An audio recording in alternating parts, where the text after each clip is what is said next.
Thank you.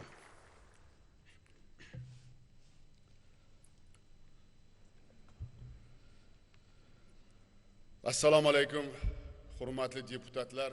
Assalamu alaikum, dear deputies and senators, dear fellow countrymen, distinguished guests, ladies and gentlemen. The address to Oliy Majlis and the people of Uzbekistan this year, unlike the previous years, is being sent in a very difficult condition.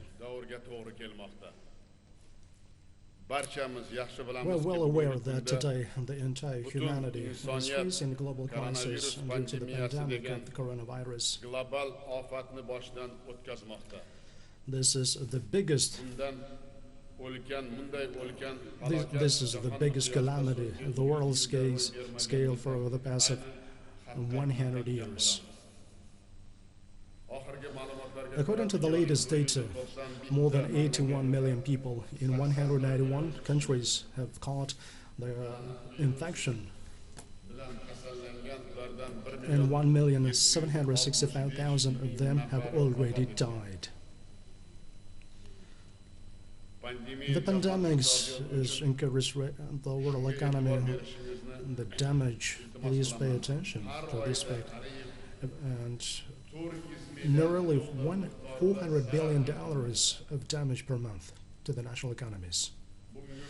Up to now, 500 million jobs have already been lost throughout the world.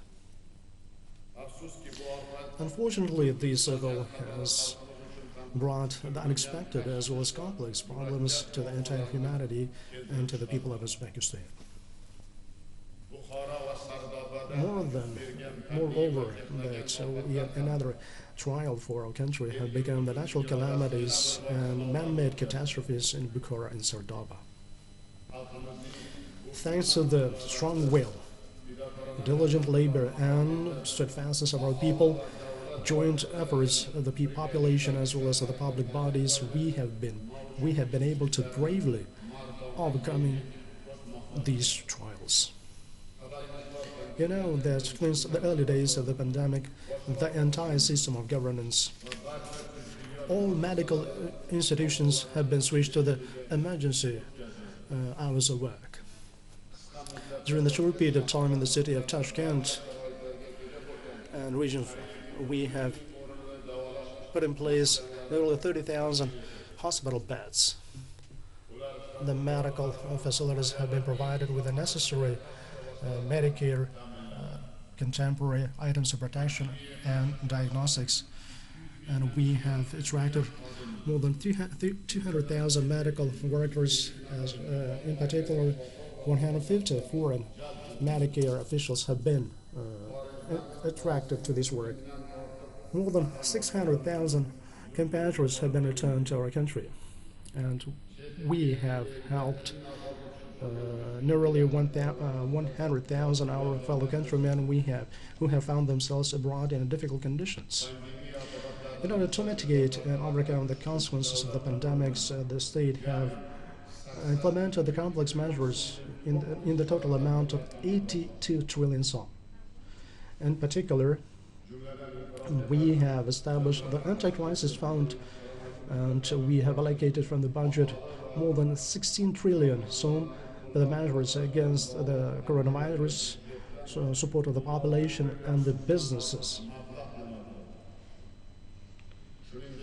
Along with this, we have helped the state public enterprises and more than 500,000 businesses, as well as nearly 8 million citizens in the form of the tax benefits, as well as loan delays and financial assistance for the entire total sum of 66 trillion song.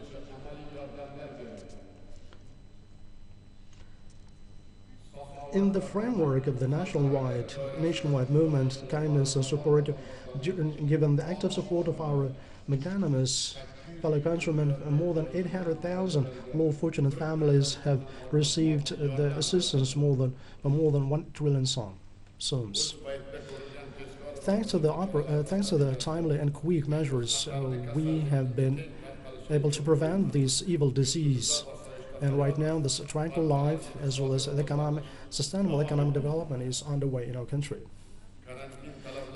From the bottom of my heart, I would like to sincerely thank our brave, steadfast, and noble people who are treating the conditions of the pandemic with understanding, as well as the loyal to their cause of the medical professionals who have been bravely, not sparing themselves, have been implementing their duties. All our businesses and entrepreneurs, as well as commendably participating in the nationwide movement of the kindness and support.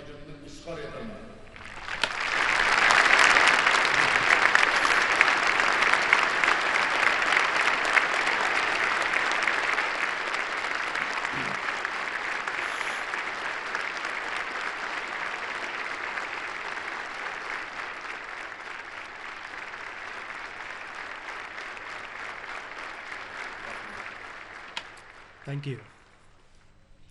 Pandemiye karşı I'd like to take this opportunity to express my sincere gratitude to the United Nations, World Health Organization, international financial institutions, Russia, China, US, Turkey, UAE, South Korea, Japan, Germany, and other countries for the rendered practical assistance in the fight against pandemic.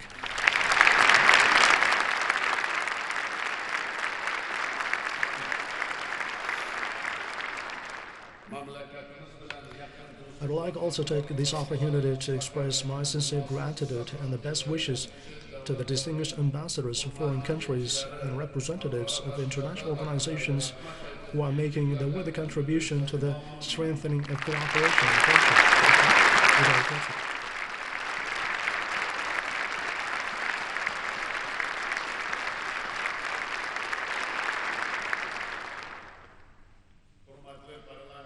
Dear lawmakers, dear friends, this year, in line with the state program of the Year of Development of Science, Education and the Digital Economy, we have resolutely continued the reforms in all spheres aimed at building the new Uzbekistan. According to the evaluation assessments of the International Currency Monetary Fund and international rating agency, Uzbekistan has, among the many few countries, has preserved the positive rates of economic growth. In close cooperation with the European Union, we have undertaken the important steps in terms of introducing in our country this system of the GSP+. This system will allow in the future to take to the European market the locally made products, more than 600 of names, and it will allow to take them to the without any duties on the customs. This year in the textile sphere, it will allow expand the exports of the production nearly $300 million a year. This year we have expanded the access to the international financial markets. For the first time, we have placed state loans, Euro loans, and the national currency for 2 trillion sums have been placed in the international markets. And this year, we have built 187 large and thousands of small and medium enterprises. In particular, we have built the complex in production of the ammonia and carbamide, as well as nitrogen oxide in Navoy Azot joint stock enterprise, as well as the LNG in Mubarak, Gazli, and Shortan oil extracting enterprises, as well as a Shavkat metallurgical plant. In the energy sector alone, we have please pay attention to this factor. Why? Because this is first case unprecedented in our history. In the energy sector, we have begun the construction. Please pay attention to this figure. And based on the PPP, public partnership, we have never ever had such kind of. Before, we have only had the state participation, but this for the first time in the history of Uzbekistan. And based on the PPP program, we have started the realization of for the amount of $2 billion and 2,700 megawatt production lines. In the city of Tashkent, we have already opened up 2 stations of the subway, as well as the overland metro of 18 kilometers. The reforms on the agriculture, as well as the transfer of the lands to private clusters and in cooperatives, have already allowed to increase the yield of the harvest on average 10%. We have created nearly 500 clusters and cooperatives in the horticulture, in the grain making, as well as the cattle breeding. As a result, despite the negative impact of the pandemic, we have exported the fruits and vegetables worth $1 billion. In this year, we have recultivated 91,000 hectares of land, and while receiving technologies have been introduced at 133,000 hectares of land, which is twice more than the previous year. With an aim to broadly support the entrepreneurship, we have allocated many benefits and preferences. To the businesses, we have allocated 100 trillion sum of credits, which is fourfold more than in 2016. The year 2020, without any exaggeration, can be said as a breakthrough in the area of the social protection.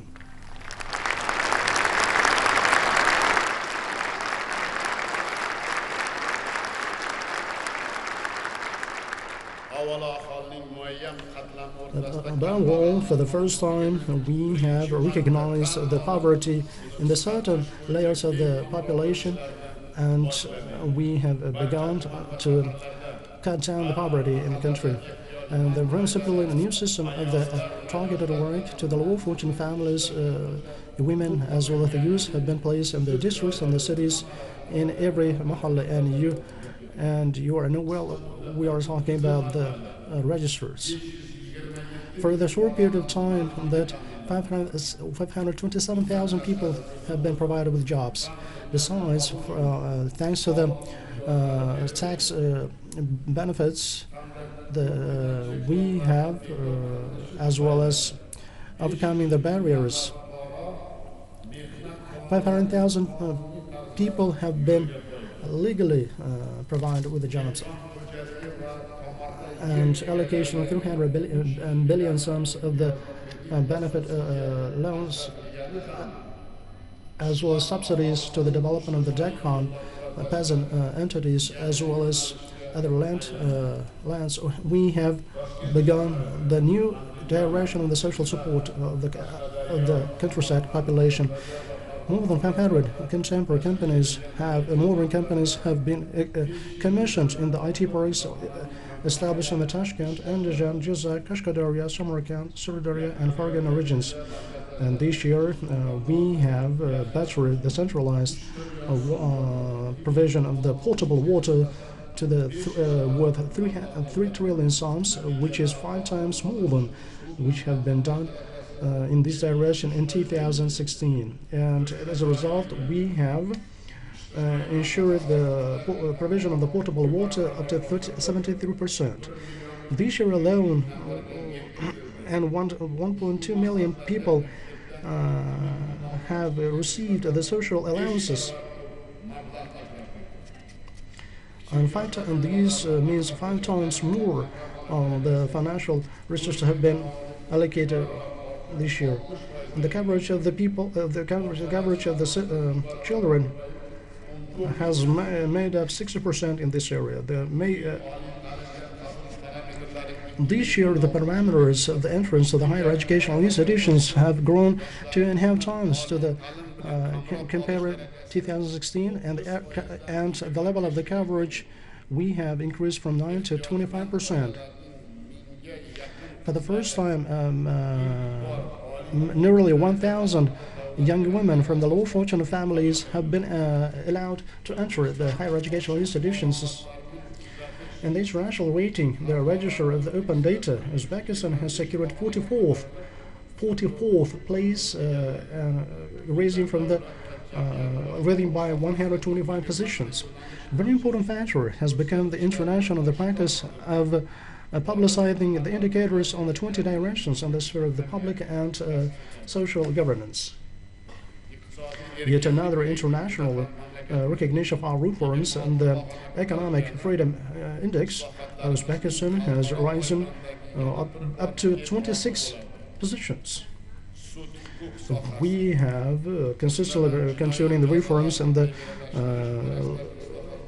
legal system, including the liberalization of the system of the criminal punishments. As a result, 74% of the convicts this year have been rendered the punishments not related with the placement in the prisons. Have been 616 people which have been in the prisons have been pardoned. In this year alone, 719 citizens have been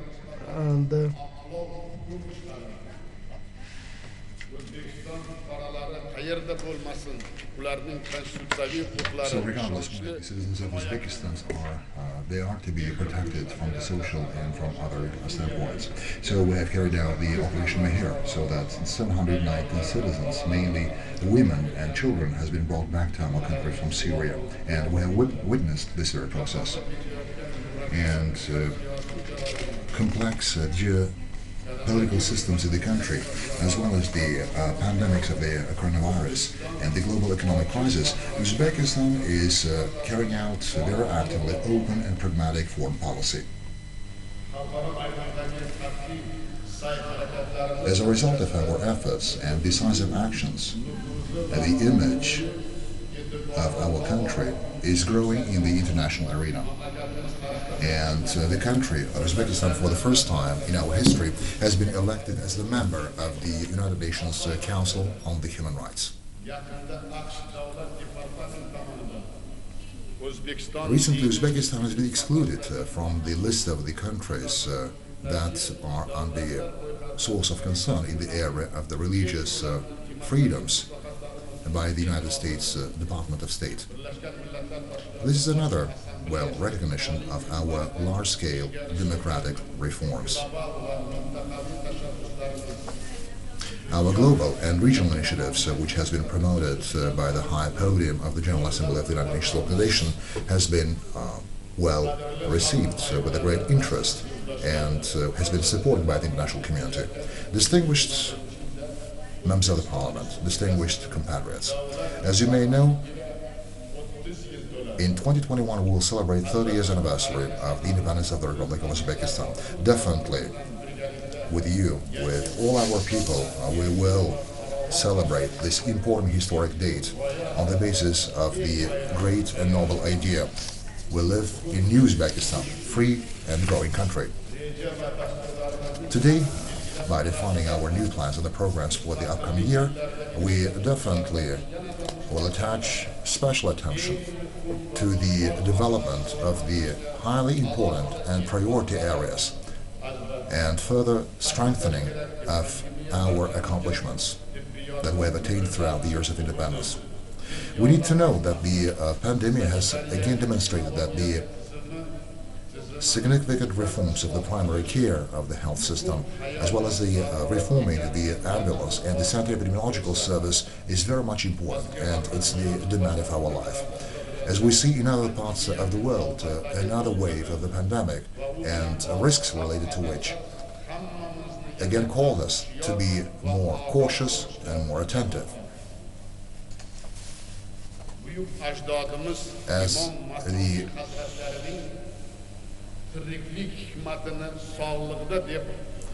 Imam Maturidi has mentioned that the enjoyment of life in the good health, and again this very statement can be repeated again and again. And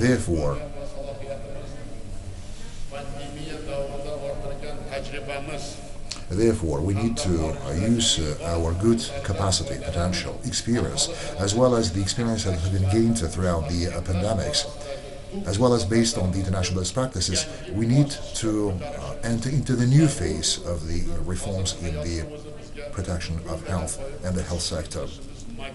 And we need to do this. And the population of Uzbekistan has been able to see it throughout the period of pandemics, and we see it. As such, one of the major principles and the priorities that we need to promote is the healthy lifestyle, especially among our youth. So, speaking about the development of any society, we need to understand that the healthy growth of the younger population, the youth, is decisive. Therefore, in resolving the issues and raising efficiency of our reforms, we need to rely to energetic, full of initiative, harmoniously developed youth of our country. We have set a very ambitious goal, the formation of the foundation for the third renaissance of our country. Therefore, we need to create the relevant environment that will be able to bring up new Khwarezmis, Meronis, Ibn Sina, Ulugh, Navo'i, and Baburs. In such historic process, another important factor and the integral part of our development will be the national idea and development and education, upbringing of the youth, as well as the supporting development of the science and innovation, as well as the promoting the healthy lifestyle. Of course, the youth of Uzbekistan has set very ambitious goals in this regard, and we need to create the relevant environment so that they will be able to attain these very goals, and we need to support them in this very process. And this is the priority for each of us. Only through that, our children will be able to implement great dreams and ideas, and will be able to have great strength in our country. Therefore, with this view, we're carrying out the large-scale reforms, being guided by the idea New Uzbekistan starts from the entry to the new schools, education and upbringing. Well, first of all, we are organizing the quality education and upbringing for the new generation, especially in the preschool, in the primary schools, in the secondary schools, and universities. So we'll try to mobilize all the efforts and all the capabilities so that they will grow up physically strong and spiritually well matured. Secondly, on the basis of the modern knowledge and experience, national and commonly accepted values, we are educating youth that will have strong knowledge and critical thinking.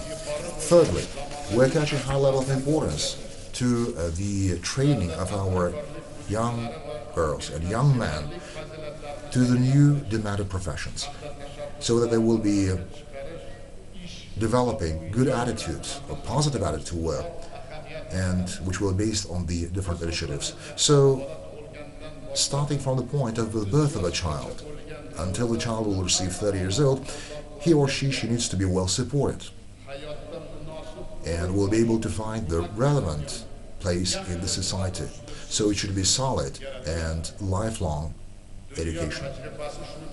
As the international experience shows, the investments into the harmonious development of the younger generation makes the good return to the society. Sometimes it's a tenfold or hundredfold return as a dividend to the society.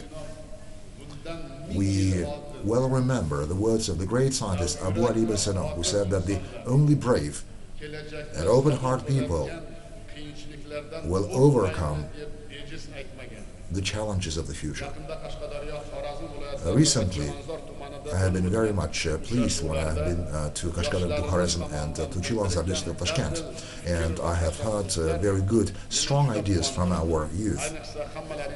And you are well aware, last week, in the course of the Youth Forum of Uzbekistan, I was able to see a great flame in the eyes of our younger generation. They were hungry for knowledge, for education, and I received a great charge of energy through communicating with them. And once again, I was convinced that these very young people will create the strong Uzbekistan future.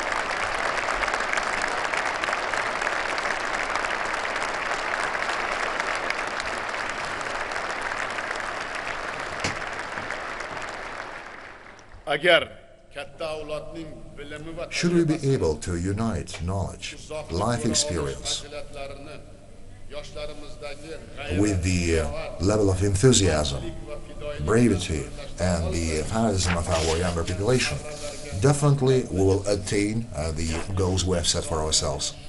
bilimli va bunyodkor yoshlarimiz bilan I'm confident that together with such well-developed young Uzbek people, we will be able to create new Uzbekistan.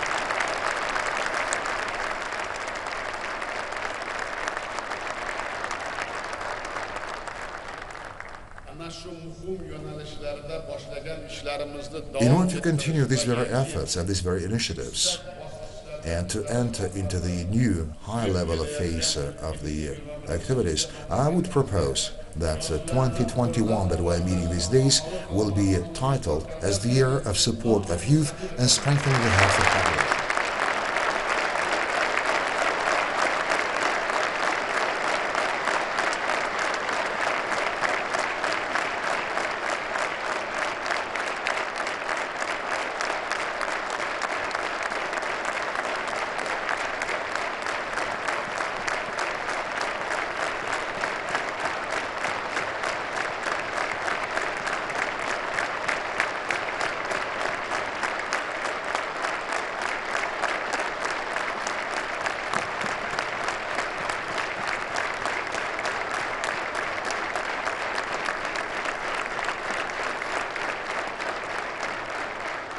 ushbu taklifni mana shunday qo'llab-quvvatlaganingiz uchun barchangizga I would like to thank all of you for supporting this very proposal. Of course, giving the title to the year is quite difficult because og'ir yilga kelmasdan shu bilim fan ma'rifatga in spite of the fact that this year was quite difficult, we have attached very high level of importance to the education, to the science and development, and we have attained good results. And definitely, we take it quite seriously, like how we title the year. So we have been seriously getting prepared to the title of the next year, and we have been communicating with the local councils as well as with the local leaders, and we need to create a relevant environment that will support the development of the youth, and this is the requirement of the time. And secondly, during the pandemic, we have started carrying out the activities in order to support the health of the population. Unless we continue these very activities and unless we continue these very efforts to resolve these very problems, tomorrow it will be late. So that we need to find the strong and effective way out from this very pandemic. Of course, it was difficult. We were not afraid, but it was a challenge. And it basically disclosed our problems for ourselves. So therefore, once again, thank you very much that you are supporting this very title for 2021, like support of the youth and the support and strengthening the health of the population. Of course, we're getting prepared for these very activities that we're planning for the next year. So we need to create the relevant environment for the youth so that from the standpoint of the great future of Uzbekistan, we need to create relevant environment for them. And they will be able to attain good results, believe me, and we'll witness that. Of course, in the light of the pandemics, of course, we have adopted a number of resolutions, number of the decisions and the decrees in order to protect the population. And we need to multiply them like 2 or 3 folds, maybe 10 folds, so that we'll be able to protect our people. So that the reforming the health sector will be continued and will carry out the large-scale activities in this regard. First of all, when the child is born, the preschool age is very much important for the child, because this is that very period of the time when the child starts intellectual development, as well as it starts to gain some spiritual or aesthetical understanding of the world, as well as the physical qualities of the child starts there. So in this regard, the strategic objective in the area of the preschool development for the upcoming years will be the creation of the relevant environment for the high level of coverage of all children with the preschool education. Next year, we need to increase the coverage with the preschool education up to 65%, and by the end of 2023, up to 37%. and we are planning to appropriate more than 600 billion soon of subsidies from the state budget, so that we'll create another 2,000 non-government preschool facilities. And the share of the private sector in this very area will go up to 25%. Along with this, in 2021, along with the system of the free training or preparation of a child to the primary school, we are going to cover 560,000, or 82% of the children which are under 6. In the remote areas, we are trying to increase the alternative forms of the preschool education. In cooperation with UNICEF and the World Bank, we are also trying to provide home-based education of a child for the children with disabilities. Secondly, we need to improve, especially the quality of the education. And we need to create the relevant environment for the school-based education. In the upcoming year, we're planning to construct another 30 new schools that will be funded from the state budget at the account of 2 trillion soums. We'll also carry out the refurbishment and will improve or upgrade 326 schools in terms of their assets. So in the upcoming 2 years, for the implementation of the electronic education, we'll appropriate another 250 billion soon, which means that we need to improve, first of all, the manuals, as well as the methodological manuals and the aids for the teachers, so that they will be in compliance with international standards. In order to develop the creative thinking and analytical thinking among the children, we need to provide them with the good content-based textbooks. In this regard, in the next year, of course, we need to understand these very problems that we will be facing in the near future, so that we need to resolve them. So that in this regard, instead of the educational standards that we used to have, I mean the state standards, so that we used to speak very highly, but these very standards are not meeting, they do not comply with the modern realities. So we need to create the national curricula that will be not cumbersome for a child, so that improving the quality of education should be of the same standard, regardless whether it's in the capital or in the most remote village of Uzbekistan, which means that we need to train highly qualified faculty members, and we need to improve the curricula and the programs. In particular,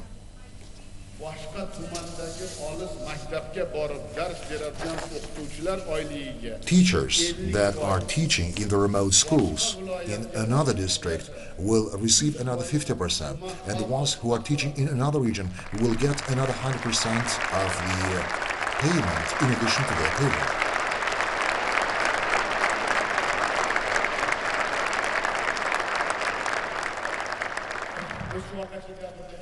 Well, we have been speaking so far. Why teachers do not go to a village or to rural areas? Why they don't go to Tashkent? They try to stay in Tashkent. Of course, we'll try to create relevant motivations. So if the teacher is teaching in the remote district, they will receive another 50% of additional to their pay. If they teach in another region, they will get another 100% of the pay to their salary. I think that will be very good and fair.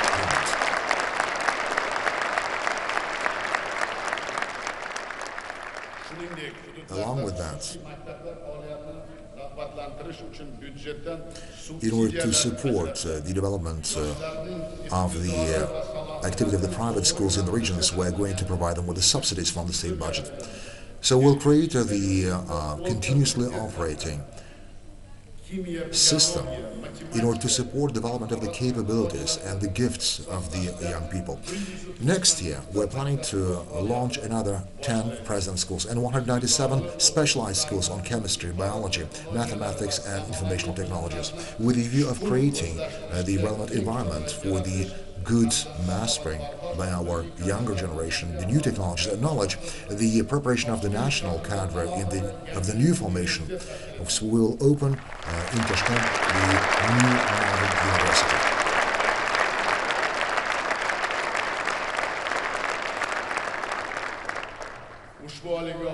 chet eldagi yetakchi olimlar va professor o'qituvchilar jalb qilinib, in order yoshlarga to provide the knowledge for the youth of Uzbekistan based on the most advanced educational curricula in the programs. Of course, the faculty members, many of them will be the international experts. So as you can see, currently the students which are attending the present schools on the biology, chemistry and mathematics, our school children are getting good awards in the international competitions, and they are entering the leading international universities. Of course, we need to understand that it requires great support, financial support, and of course good support in terms of the assets. So it's the time, so that we need to create the relevant environment, so that our youth don't have to go maybe abroad and to study, and they can study here in Uzbekistan. And if they will be studying here in their beloved motherland, I think it will be great.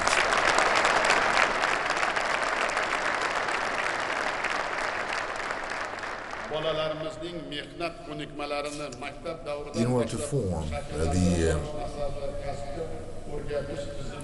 special labor skills among our school children, we will introduce the vocational educational system. And another issue that will be in the center of our attention is the increasing the qualification of the teachers, and to create the relevant stimulus for their hard work. For instance, the teachers of the educational systems, they go through the competence development training once every 5 years, and now we need to increase it based on the principle education on throughout the entire life, or the lifelong education. Therefore, we will reconsider the criteria and the categories based on the subject they teach. I would like to mention again, the profession of the teacher should be the most respected and most high image profession in our society, because this teacher should be thinking only about teaching the children as well as improving their qualifications, and we need to create such an environment.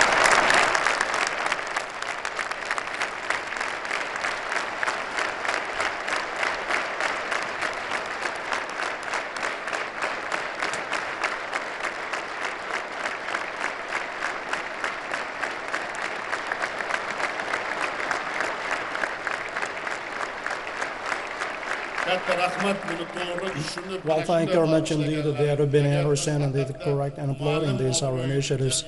If we are going to be put in place the profession of the teacher in Uzbekistan, this is well, the years will come, they will pass, and indeed it will yield the good results and very good results in the future. And I do believe and sincerely in this very fact.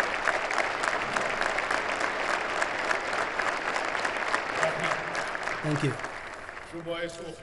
Next year, we will continue the work in terms of the providing the commendable salaries to the teachers as well as the educators and the tutors. And we will spend 330 billion sums this year.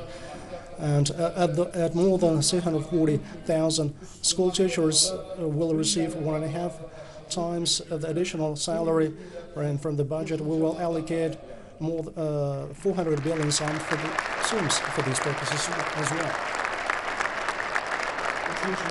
Third, special attention will be paid to the raising the coverage and quality of the higher education. Beginning the next year, we will the number of the state scholarships for the higher education will be increasing for 25%, as well as we'll raise the quotas on the stipends for the young men and women from the low-fortune families, and we will take to the 2,000. And we've been receiving many letters from the young men and women from the nationwide and their parents in terms of the entrance to the higher educational institutions.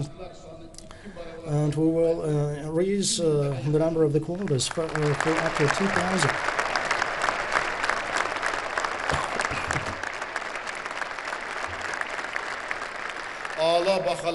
And for the low fortune families and including in the social support, we will give the special stipends. And I would like to say one thing.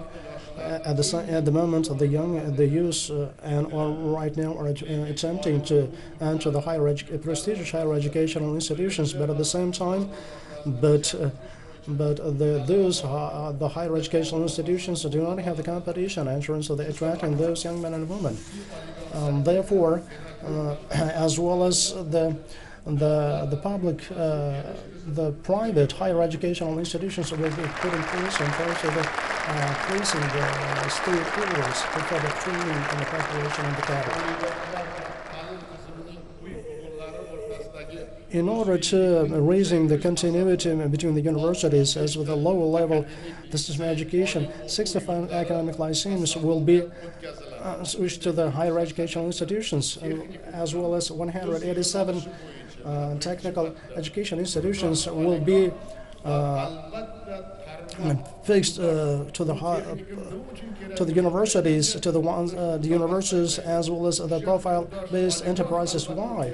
Because one or another higher educational institutions or universities will be placed because the modern life is totally different between the modern life and the university education, because of the fact that the teachers are teaching one thing at the universities, but at the same time, but the life is different.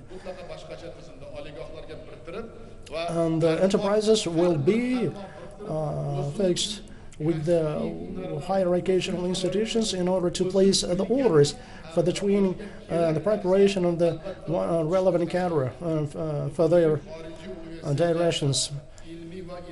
It is necessary to consolidate the higher to the times with the leading foreign institutions and the universities as well as the scientific facilities. This year and next year, we will send to receive the bachelor's degrees in the channels of the Al-Umid Foundation, and we will rise for the number of this the quantity of the students being sent abroad for 5 times this program, and we will send through this program 100 young men and women to the foreign educational institutions, and the next year their number will be raising to up to 2-3 times. And these, from the new year, 30 higher educational institutions will be. Please pay attention to this factor, to this indicator. And entrance quotas, there will be on an independent basis to elaborate the curriculum and define the quotas of entrance, as well as address the financial issues. And by one step, we will go increasing this issue, and we'll be overcoming the bureaucracy and the red tape in this regard. And right now the higher educational institutions of leadership are coming in line in one step with the modern life, but at the same time we have to increase the methodics and methodology of the teaching, as well as the elaboration of the certain curricula at those higher educational institutions. Well, no matter how difficult we will be tackling and addressing these issues.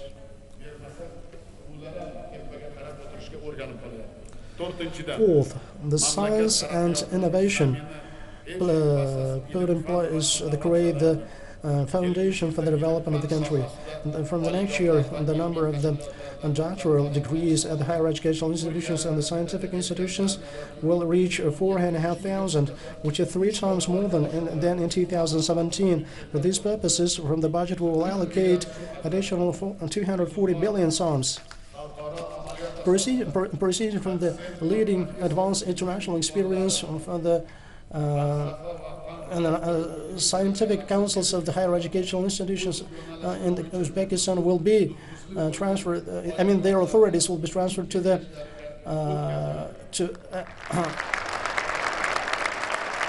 awarding them the scientific degrees of the professorship, as well as other scientific degrees of doctors of philosophy and the doctor of science. This year, for the first time, we have put in place the measures on the complex development of the math, chemistry, biology, geology, as well as the priority directions of the education and the science. In particular, we have created 98 specialized schools and the University of the Geological Sciences. And the curricula have been totally revised, as well as the salaries have been increased. Now, the next year, we have to define a priority in this area. If this history shows the fundamental basics of all early discoveries and the technologies have come from the physics. As the subject of physics. Indeed, without deep understanding of the laws of the physics, it is impossible to achieve the results in such a very outstanding contemporary spheres and branches as the machinery, machine building, electrotechnical area, and the IT, the technologies, and the water and the energy-saving areas. While I do believe that in this context it is worth mentioning the words of the great Oliy, who has wrote the following. When I'm setting my way on seeking the knowledge, I'm very much sure that I will get that not from the luck, but from the labor. This is quite much a very true fact. And indeed, the human being which is attempting to seek the knowledge as well as the master of the new professions must work hard and work hard as well as learn the foreign languages. Without them in the modern world, it is impossible to reach the high results and the goals. By following these requirements, I would like to propose to define the priority directions of the next year in the learning of physics and foreign languages.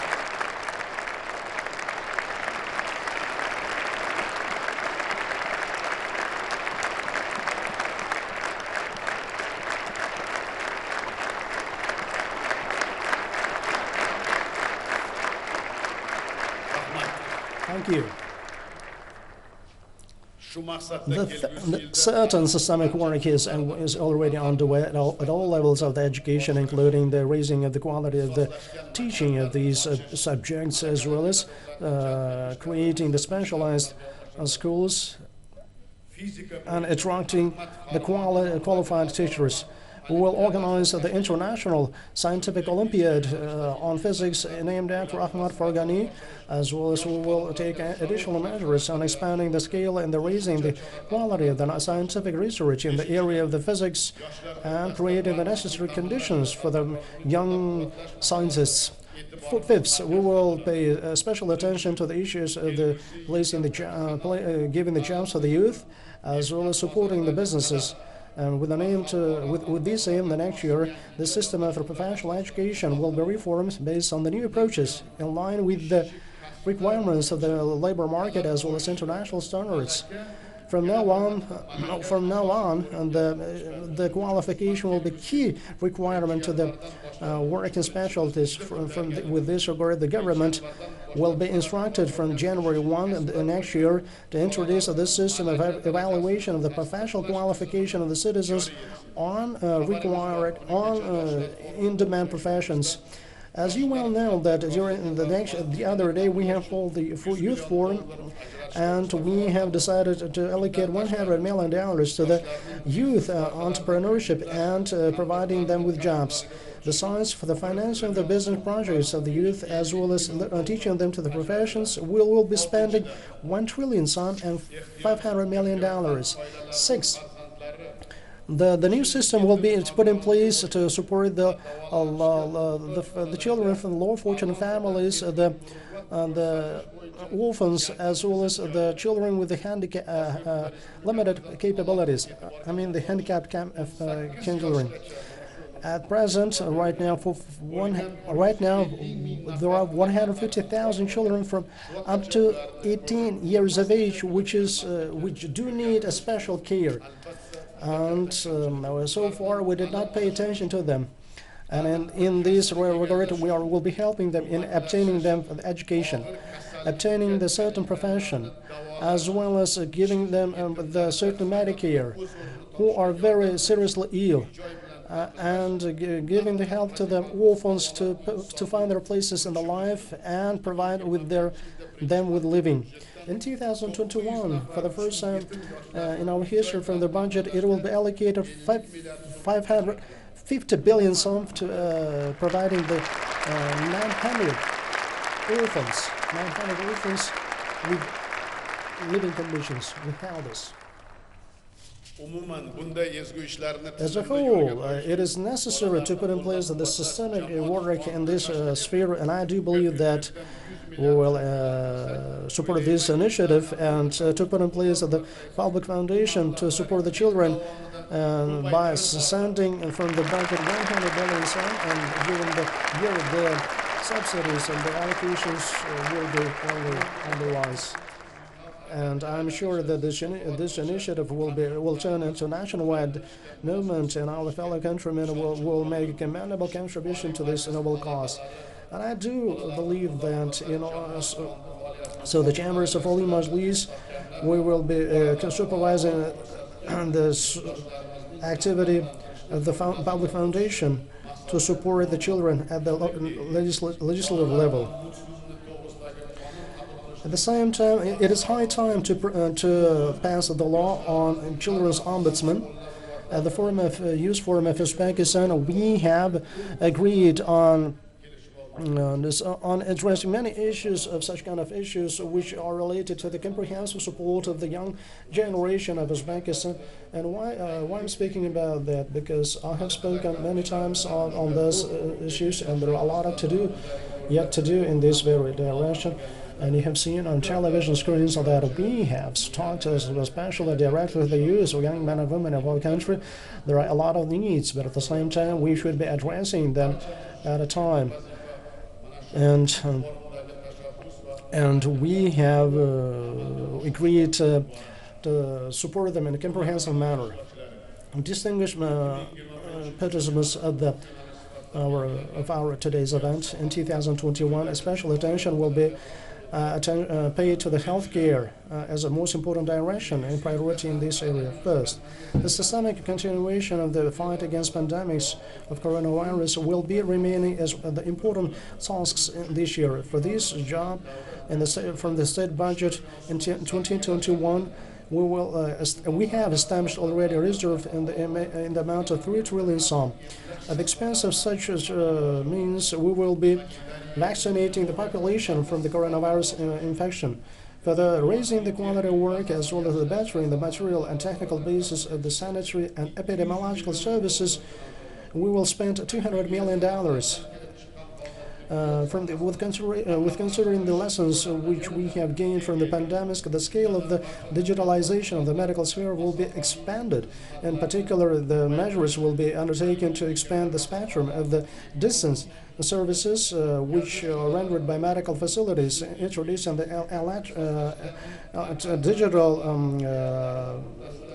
digital wax and the polyclinics and the hospitals, as between the public and specialized centers and their branches will be put in place special connection, the ties of the cooperation. Second, the care about the mother of health and child. This is a care about the society, about the future. And beginning of the next year, the children up to 15 years of age and the pregnant woman will be given on the gratuitous aid for free 7 types of vitamins and the Medicare from the parasitary diseases. With these measures will be covered 11 million people in 2021 and 17 million in 2022, and with the $100 billion sums will be allocated by way of free provision of the women and children with iodium, as well as folic acid, iron, and vitamins and anti-inflammatory medical items will reduce the disease of anemia by 25%. Third, in order to raise the medical services to the quality new level, it is necessary to strengthen the initial care, primary layer of the healthcare in countryside and the mahallas. With this purpose, instead of doctors, the general practitioner doctors in the primary layer of the education, we will be putting in place a medical brigades which consists of the family doctor and 5 his assistants. At the same time, the the lease of the allocated free medical services on the Medicare on the part of the state will be placed on the step-by-step manner in terms of the guaranteed provision with the population with the Medicare. Besides from this, in order to broadly coverage of the population with the facilities of the primary health care, for the first time in 3 years will be established in 350 stations of the family doctors and 85 family polyclinics.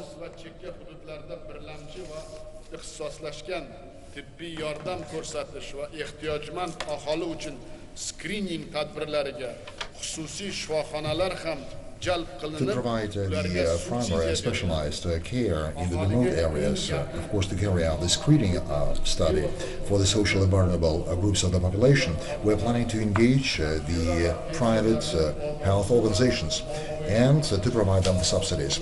Special attention will be paid to increase the respect and the status of the health professionals of the interim layer, like the nurses and the felshers.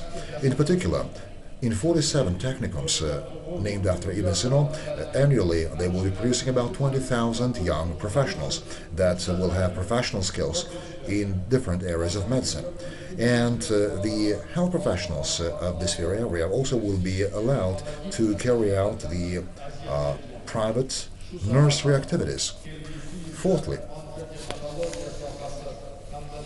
more than 12,000 our citizens are suffering from leukemia and severe different hematological diseases. In this regard, in the future, from the budget we're planning to appropriate 250 billion soon in order to carry out complex diagnostic and treatment procedures, especially in the oncohematology and difficult to cure diseases. More than 5,000 patients with the big serious kidney deficiency for the first time will be covered with the free service of hemodialysis. With this view, from the budget, we're planning to appropriate 140 billion soon. In addition, in the regional hospitals, we're also trying to create special wards and departments of diagnosis and the treatment of endocrine diseases. In 2021, from the budget, it will be appropriate 150 billion soon for this purpose. We are also creating 35 inter-regional centers on the treatment of the chronic cardiovascular diseases that is seriously hitting a significant part of our population. These very centers will facilitate the reduction of the mortality and disability through rendering operational and qualified health assistance in the heart attacks and the strokes. And this will help us to save more than 30,000 lives per year. Fifthly, the popularization of the physical culture and sports. And this year, we're planning, in 2021, we're planning to appropriate 100 billion sums in order to equip the sports gears of more than 70 facilities in the area of sports and physical culture. 16,000 schools and the preschool institutions will be equipped with this very gear. Also, in every district center, we're planning to create a special pedestrian and cyclist tracks. Speaking about the sports, I would like to say that we have a lot of important tasks. Recently, Olympic Council of Asia has adopted a decision to conduct the Asian Youth Games in 2025 in Tashkent. Definitely, this is a great evidence of employing high level of trust to our country. So we understand that it's a good responsibility and strong responsibility. Therefore, we need to start a preparatory process to this very competition and contest of the continental importance. 6. We'll be planning and we'll pay serious attention to the issues of enlightenment and culture. Steering up the activity of the facilities of culture and arts, strengthening the asset base of these very facilities will be support from the budget. So we're planning to appropriate 420 billion soon for these very purposes. And in the regions, we'll be constructing and reconstructing 22 theaters and the different other facilities. I believe that here we have the representatives of arts and the culture. So we really look forward to hearing your opinions on this. In Tashkent City, right in this downtown area, we're in the process of preparation. And should you support us, we will initiate new construction of the new academic exam theater.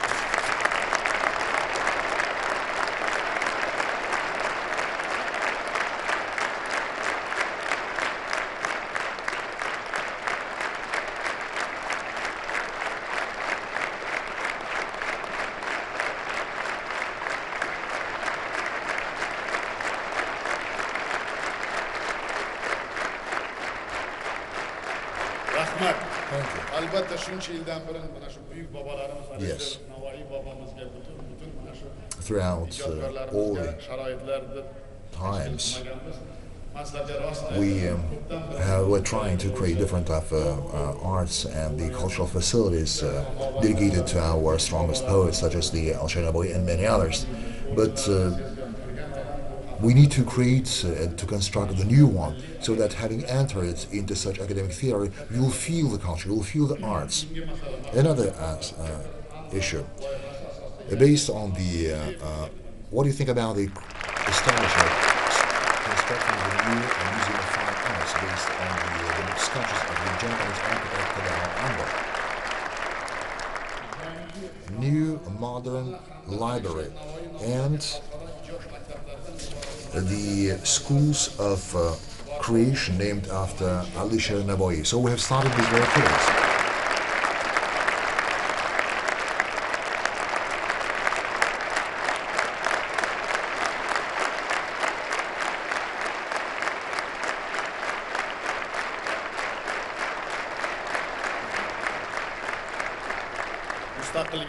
In occasion of 30 years anniversary of our independence in the capital of our city, of our country, we will create the Istiklal complex.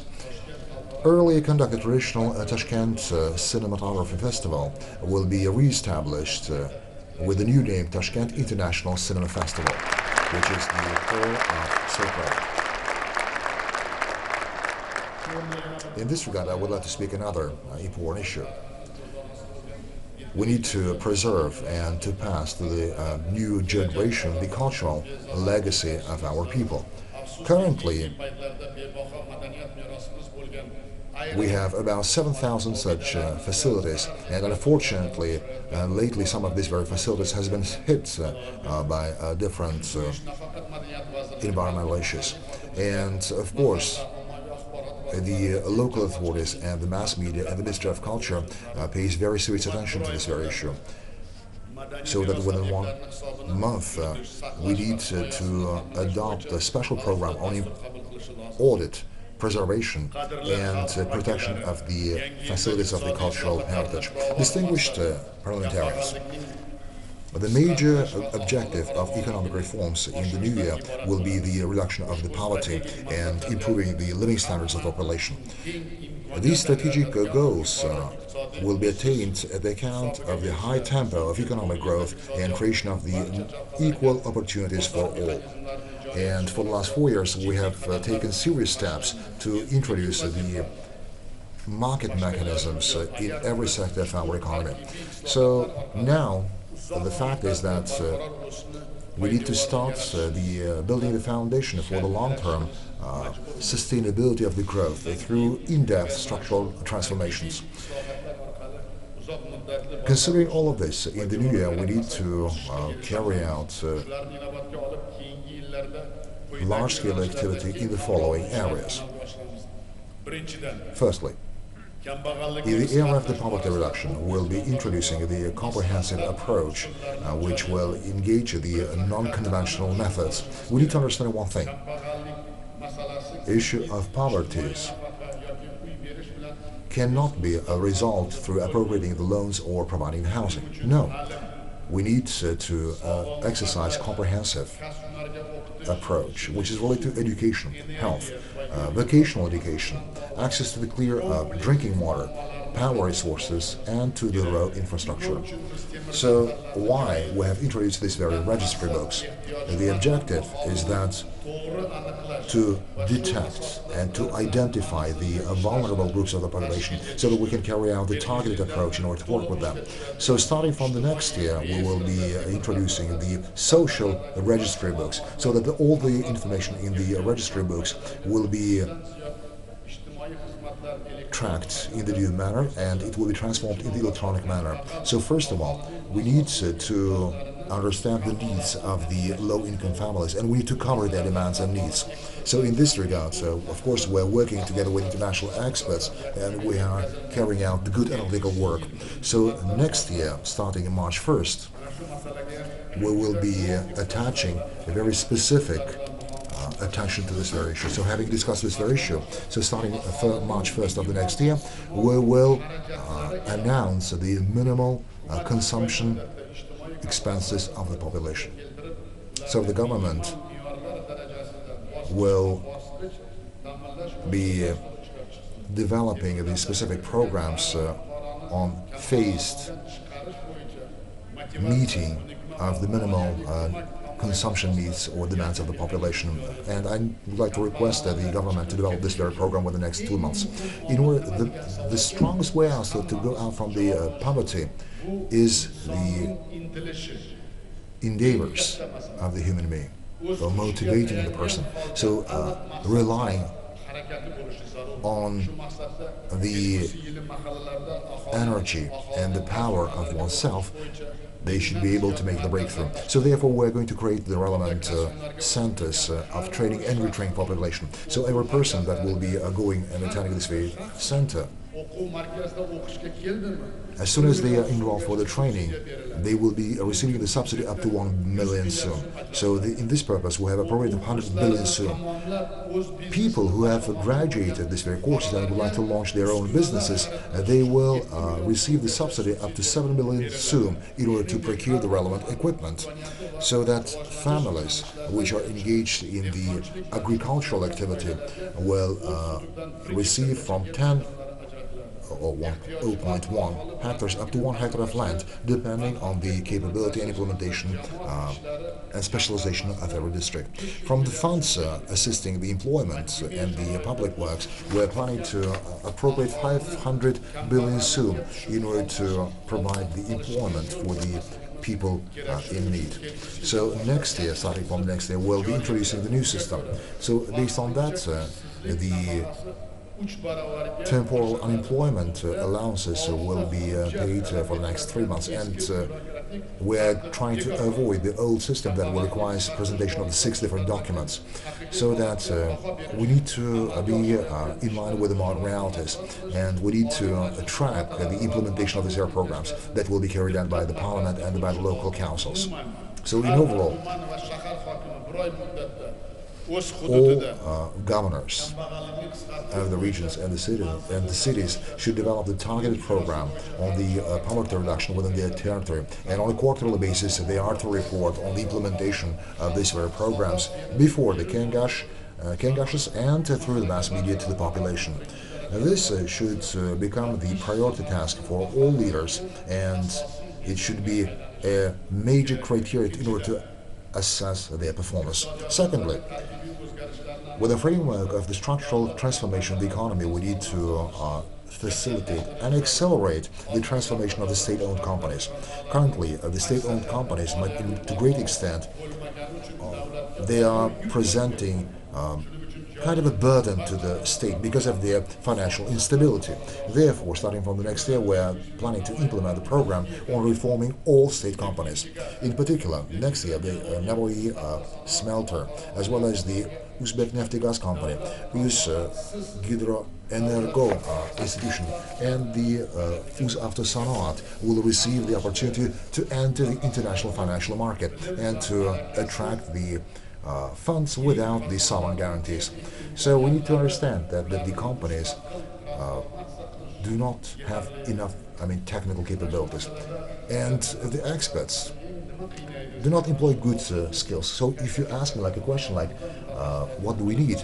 So we need first of all to improve the knowledge of the experts working there, and we need to improve the technical capacity of this very company. So these are not enough to carry out the transformation. Therefore, the energy sector, oil and gas, and the chemical industry, machine building, as well as the large-scale commercial banks will be transformed. And in this process, we're going to engage the World Bank, European Bank for Reconstruction, Asian Development Bank, McKinsey, Boston Consulting Group, Rothschild, and other international well-organized companies will be engaged. And for the last year and a half, we have been in permanent contact with them, and we're communicating with them. So they are attached to the relevant companies, and they will supporting the transformation process in our country. In 2021, we will be carrying out the transformation of 32 large-scale companies in the strategic industries. In the center of our attention will be the large-scale implementation of the digital technologies into the activity of the banks. We will prepare and we will privatize Sanat Kuruluş Bank, Asaka Bank, Ipoteka Bank, Alloka Bank, Turan Bank, and Kishlock Kuruluş Bank. Why? We need to prepare them. And because we have been working with them for the privatization. The state share, as a minimum in one large bank, will be fully sold to the strategic investors. In this regard, we're currently in the process of negotiation with the lead European banks.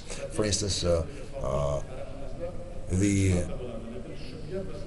marketing of the one of the local banks, the full package of the shares of the local banks and strategic investor will be issued. It will be for the first time in the history of our banking sector. Another area is the reduction of the role of the state and the economy. And of course, we need to carry out the effective work, and we're engaging in the international financial consultants in this very process. And a number of the companies will be privatized in this regard. And we started these activities. So next year, Fargona Azot and Kalium company of Dekanabat, Coca-Cola Ichimliga, Bildersai and Charvak Resorts, Ichankala and Hayat Regency hotels, as well as the Poytacht Business Center, and about 83 alcohol and edible oil production companies that have the state share will be auctioned, so that in the future, for the next 2 years, the share of the state in the companies will be reduced almost 3 times. And thirdly, there is a need to create the environment and the spirit of the open competition in the commodity and the financial markets. To the date, the monopoly in the markets of the energy, gas, precious stones, mineral fertilizers, and transportation service. In this area, we still see the monopoly, and they're creating a lot of problems, and they are creating the corruption. So in this regard, I wanted to say some specific things. Along with the economic growth and the steering of the economy, the need for the energy resources will grow. Therefore, we need to implement full-fledged reforms in the oil and gas sector, as well as in the energy sector, in order to implement large-scale projects. In particular, in 2021, we are starting the formation of the wholesale market for the electro-energy with the participation of the state and private electric stations and the consumers. We'll also cancel the monopoly and introduce the market mechanisms in the sphere of the supplies of the natural gas. And the producers and importers will have a right to sell, as well as the wholesale consumers will be able to buy the natural gas in the stock market, and the Istros gas company will be just delivering the gases. With the aim of expanding the presence of the private sector on the market of the LNG, the benefits for the imports will be cancelled. In the sphere of the jewelry production, the businesses will have the broad opportunities to procure the raw. From the March 1st, this next year, there will be free selling of the silver to producers to the stock market through the stock markets. Thanks to the development of the free competition in the automobile industry, as well as creating the equal conditions for the enterprises, will be the number of the producers.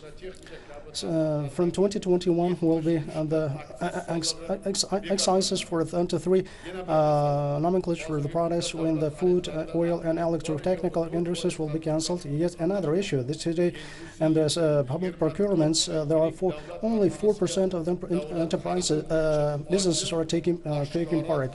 Next year, the requirements on the transparent public procurement will be spread to the 24 huge enterprises. As a result, the local entrepreneurs will be able to sell their enterprises the products not less than 10 trillion sums per year. From now on, all the public procurement will be under supervision of the public and parliamentary control. Fourth, the economic growth will be provided, first of all, thanks to the putting in place of the competitive production chain, as well as expanding the investments to these purposes. According to the Harvard University research, our country has got all opportunities as well as relevant advantages in the production of the production items for more than 15 nomenclature items. And so just 50 products items, well, just look at how opportunities we do have. In particular, there are the conditions in the petrochemical, metallurgical, machinery, electrotechnical, pharmaceutical, construction, textile, leisure industry, food industry, as well as the spheres related to the green economy, which have become the drivers of our national economy. It is necessary to undertake all the measures to support the initiatives of the private sector and new projects, development of the cooperation in these very branches. At the same time, the production clusters on producing the decorative stone in Gazgan, ready-made ware in Namangan, and a technological part in Yashnabad district of the city of Tashkent, and other are demonstrating their efficiency as well as advantages of this system. The government will just imagine whoever saw such kind of perspectives on the Gazgan, and we used to import the decorative stones from elsewhere. And the second, right now, our ready-made products are getting the international and European markets. And you've seen such kind of industrial clusters have shown their efficiency so far. The government will be instructed beginning of April 1st next year and make up the list of the prospective clusters and elaborate the special program of their accelerated development. And further, it is necessary to expand the potential in terms of the increasing production of the production products in the regime of the reprocessing on the customs territory. At the same time, we need to reduce the participation of the state in realization of investment policy, as well as raise the share of the private and direct investments. In the area of the geology, this year on the open bid, we have realized to the investors the rise for 21 deposits as well as prospective areas in 2021 as well. Yet 50 deposits in the prospective areas will be realized local as well as foreign investors. We should be continuing this work ahead in this area. As a whole, next year we will be to master the investments to $23 billion worth. As a result, in 2021, there will be commissioned 226 large enterprises and infrastructure objects. And we have prepared very well to these initiatives, and you know that we have been negotiating with the foreign directors, and we have just learned from the shortcomings and the lessons we have drawn from last year. And right now, next year we have set the initiative of selling the drawing the investments for $23 billion, and we should be making sure that this work should be done without any corruption in the places. As a result, in 2021 will be commissioned in the 226 large enterprises and infrastructure facilities, and 2 large hydrometallurgical plants and an Oliy smelter, as well as the plant on reprocessing the man-made waste, as well as El Malek smelter will be put in place. As a result, the hundreds of the production facilities on the textile, construction, and the leisure, and the food industry and pharmaceutical products will be put in place. Only in the National Technological Park alone in the city of Tashkent, we will be commissioning 11 moderate electrotechnical production lines, so that it will reach 17, and the 11,000 will be jobs when provided. New electrical power stations with the power capacity 700 megawatt will be commissioned in Tashkent, and Oliy, Samarkand, and Surkhandara regions. In Kashkadara region, will be the production facility will be put in place. Worth $3.6 billion, and with a power capacity of 1.5 million. Just pay attention to the figure: 1.5 million of the tons of kerosene, as well as diesel fuel, as well as LNG per year will be created. Fifth, the macroeconomic stability, and this is a solid basis of economic reforms. And this regard, the key task of the central bank as well as the government in the next year will be withholding the inflation at the level of not more than 10% in the framework of the inflation targeting parameters. And the pandemic has shown that the importance of the serious attention to the provision of the food security. So in order not to allow for the rapid growth of the prices for the basic products of the food products, the benefits on the customs payments in the imports will be prolonged, extended yet to another year.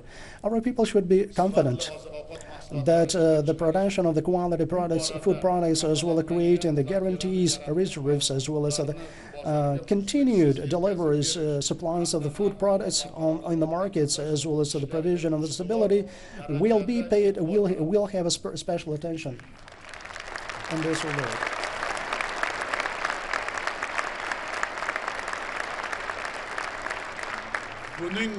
So for that regard, the government and the hakimiyyats, the mayors and the governor's offices will take all the measures so that these issues will be under the president's permanent supervision.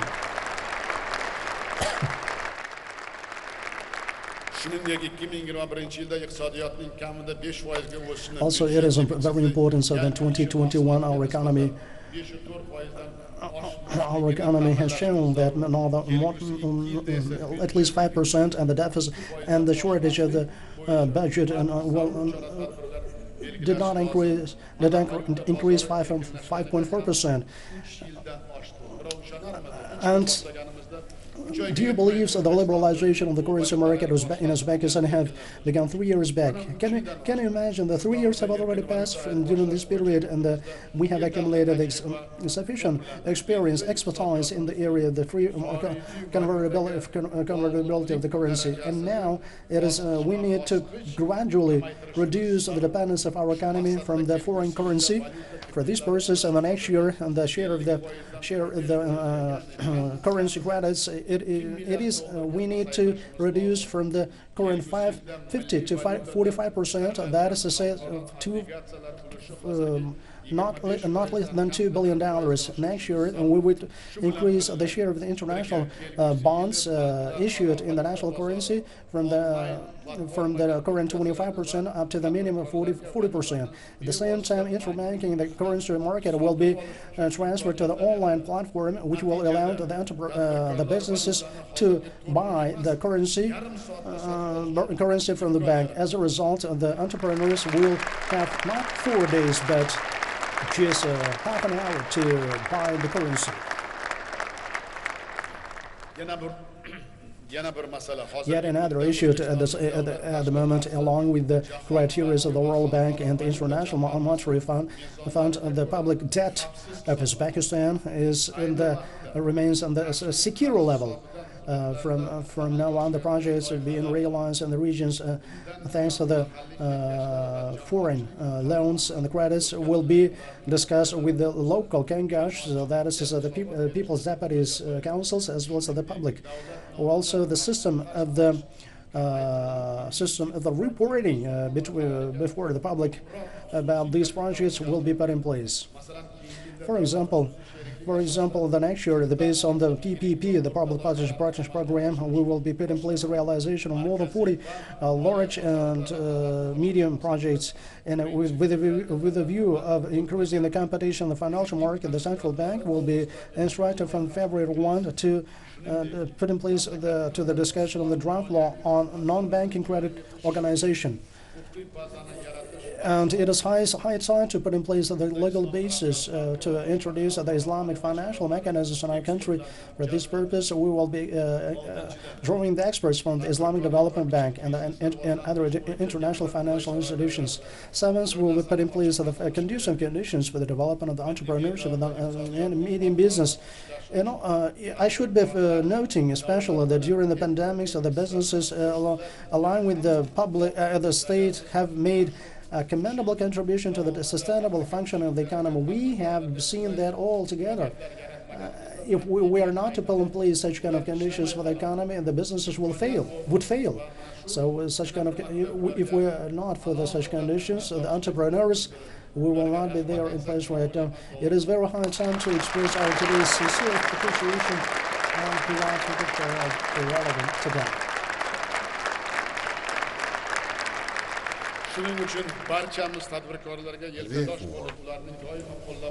We need to support our entrepreneurs and we need to provide their rights, especially we need to provide them the full-fledged protection of the private property, and that should be carried out by the state institutions.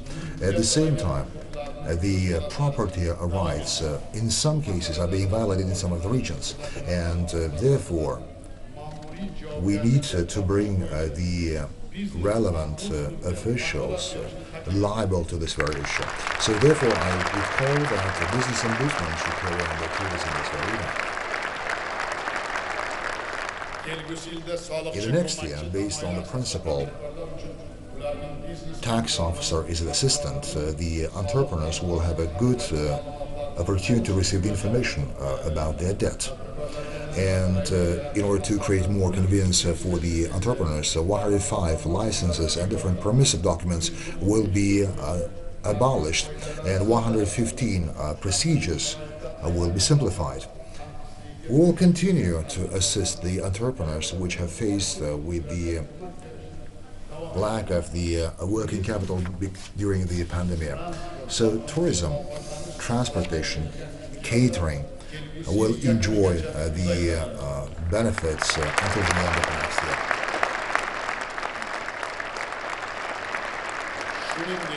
Also,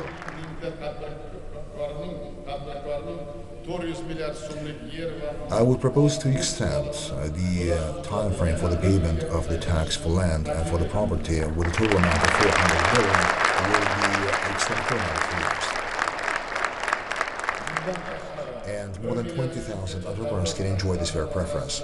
In addition, based on the state procurement, 1 billion soon amount of advance payments for the entrepreneurs will increase up to 30% based on the transaction. With the view of continuing the activity on the financial support of the entrepreneurs within the framework of the assistance to the family-run businesses, we are going to appropriate 6 trillion soon business loans based on the soft terms. Another $100 million US will be appropriated by the government to enhance the program on development of the rural entrepreneurship, implemented in partnership with the World Bank. We are also planning to revise another 5,000 regulatory acts and that regulate the entrepreneurial activity. And we are also planning to develop the code of entrepreneurship.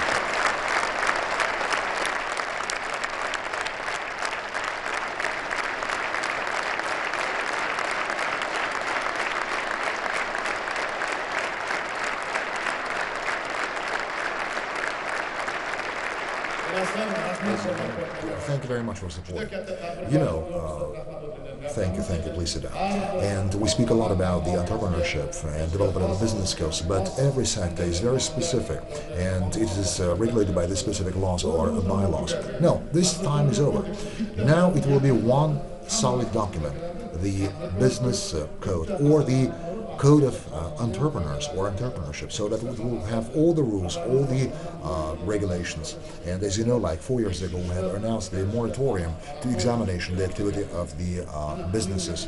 So as a result of this, for the last 4 years, the total number of the entrepreneurs has grown up 2 times. So we have about 4,000 units. So therefore, I would propose to extend the control of the moratorium for only 1 year.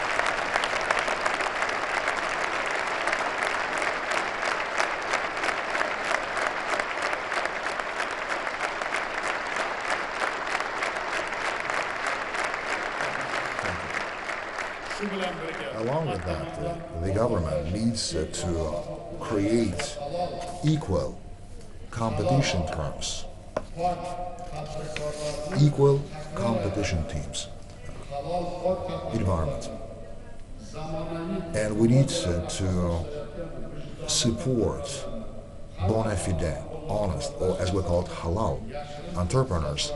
That we need to support them, and we need to develop and introduce the mechanism in order to reduce the shadow economy. Yeah, we have a lot of deficiencies, we have a lot of inconsistencies, but the ones who work in a fair manner, honest and bona fide entrepreneurs, they need support, and we're ready to support them. Seventh, the factor for accelerating the accomplishment of the attainment of the goals in the area of the reduction of the poverty, especially in the rural area, is the increasement of the productivity and effectiveness of the rural economy. So in this regard, the priority area is the increasing the profitability of yields from every hectare. And in this regard, we need to increase the biotechnology, seed breeding, as well as the innovative technologies, biotechnics. And first of all, we need to provide the high yields for the farmers from the land. And if it's a high productivity and if there is a justice, it will be a good prerequisite for the growth. In this context, we need to consider the issue of guaranteeing the rights for the land use. And this is, by the way, another big plan that we have. And the land use rights should be well guaranteed, and they need to be transformed into the market assets. I think it's time for that.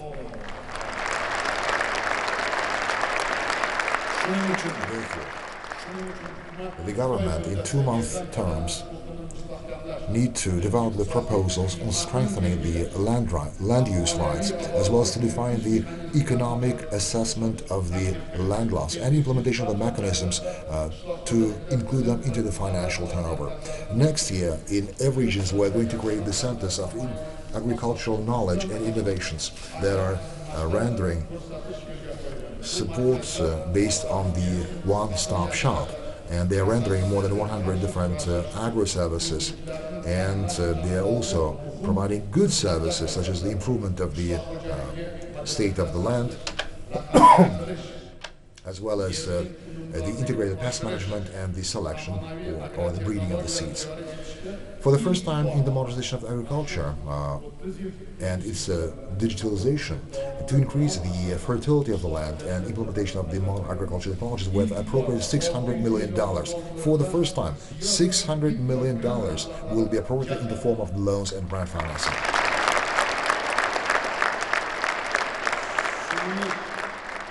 The total land areas where we're trying to implement the water-saving technologies will increase 5-fold.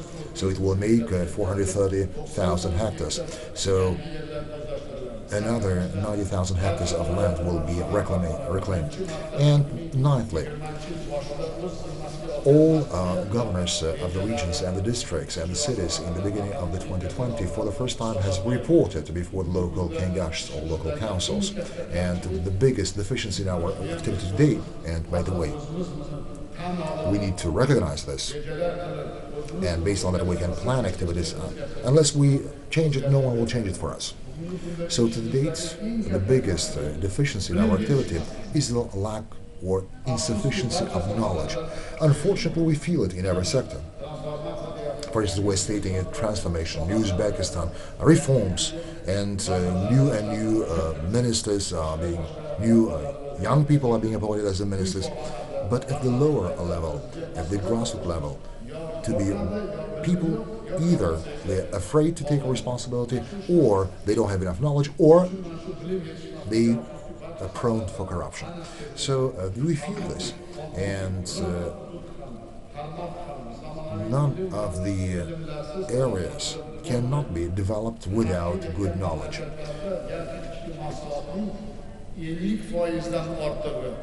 And we see that development of a region to a great extent depends on the new innovations, and of course depends on the new cadre which are implementing new approach.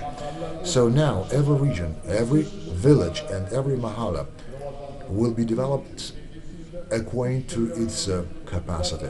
With this view, I'm proposing to create the Fund on Development Infrastructure in the regions with a total budget of 3 trillion subs, and its funds will be used to co-finance infrastructure projects proposed by the local councils. And in addition, to develop the industrial capacity, 84 districts, we will be creating hundreds technoparks and small industrial zones and regional clusters. Next year, 1.6 trillion soon will be a target appropriated to create the relevant infrastructure in free economic zones and in the small industrial zones. So the government, by April 1st of the next year, needs to approve the program on the upgrading 130,000 kilometers of the transmission lines of the low voltage in more than 40,000 transformators. So it will be a program that will foresee the rehabilitation of 5,000 bridges. And if I visit the regions and I ask people what is the problem, they say we don't have enough bridges, especially in Kashkadarya where I've been for the last time. So for the first time, more than 400 billion soon will be appropriated in 2021 for the construction of new bridges.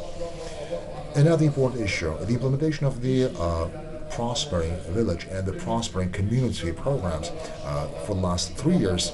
1,200 communities or mahallas has been totally changed in terms of the positive development. But because of the pandemic, we had to stop it. So that the government, within 1 month, should create the relevant program of the Prospering Village and the Prospering Mahalla, so that the local budgets, local councils should provide the relevant funding for this. The international financial institutions also appropriated $260 million to support this very program. And another important factor to develop our regions is the development of the transportation and communication between the regions. So to make it long short, in every settlement, to travel to the capital or to the large regional centers, we need to create a well-established transportation communication system. With this view, we need to develop the transportation network that will provide us with such connection. And based on that, the government will develop by March 1st of the next year the internal air routes for the tourists, and implement the system of the partial compensation from the state budget, the cost of the ticket. In addition, the number of the airports will be given to the external management based on the private-public partnership. Next year, we're planning to launch 2 high-speed trains that will connect Bukhara and Kiva. At this regard, and at the account of the engaging in the private sector, will increase the number of the bus routes. In Tashkent, we'll complete the second phase of the construction of the on-land metro, and the total number, or so that we'll be able to connect the underground and on-ground systems, and we'll be able to create the solid metro system in our country. In 2021, we'll continue our reforms for the development of the tourism. A special attention will be given to the development of the pilgrimage and the internal tourism. And for the development of the territories, we're planning to develop the water and the road infrastructure, and for this purpose we'll be providing 1 trillion soon. The 9th, next year we're planning to strengthen the social protection. We need to understand that we need to introduce the social model of defining and protecting of the people with disabilities in compliance with international systems. So we're applying to introduce a new system to carry out the prosthesis and orthopedic products developed in our country as a part of rehabilitation. More than 50,000 people will have access to these very services, as well as 2.3 trillion soon will be appropriate to make the initial contribution in order to have access to the mortgage loans for the housing. And this will cover about 20,000 families. This is 2.5 times higher number of families than this year.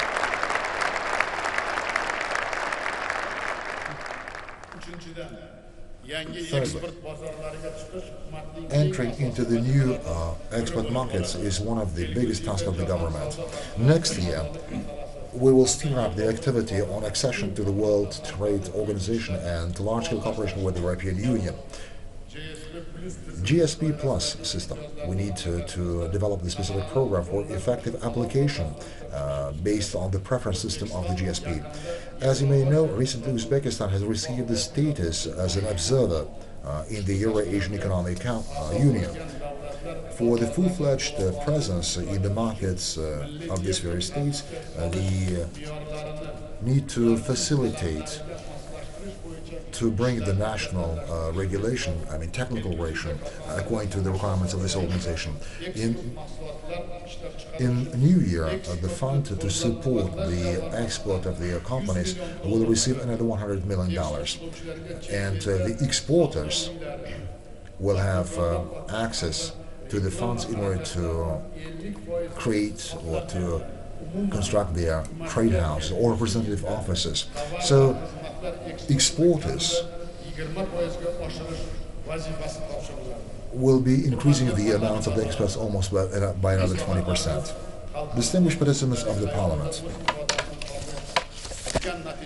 The distinguished members of the Parliament, all other reforms will be reflected on the daily lives of the people who will be achieving our set goals. It will depend on the efficiency of the system of the public governance. And for this aim, we need to be doing the following. First, we need to be gradually bettering the activity of the bodies of the state governance. In many ministries and agencies, there is a process of adopting the decision is very centralized. This is very deficient. I would like to say again that there are the ministries and the deputy ministers are here sitting as well. At many ministries and agencies, the process of adopting the decision is quite very centralized. And there is a duplication of the functions as well as because due to the fact that those functions are not written off in a very clear manner. Deputy ministers and the heads of the medium-level heads are not taking up the responsibility for their decisions, and they are lacking the knowledge as well as expertise. I have already said about this one, and this is a very great deficiency for us. This is a great barrier for us. And the deputy ministers or deputy ministers should be teaching, should be training the medium-level heads in terms of the IT technologies, in terms of the obtaining this kind of knowledge. Why this is taking place? Either they do not have lacking the knowledge, or there is purposefulness, or they are prone to corruption.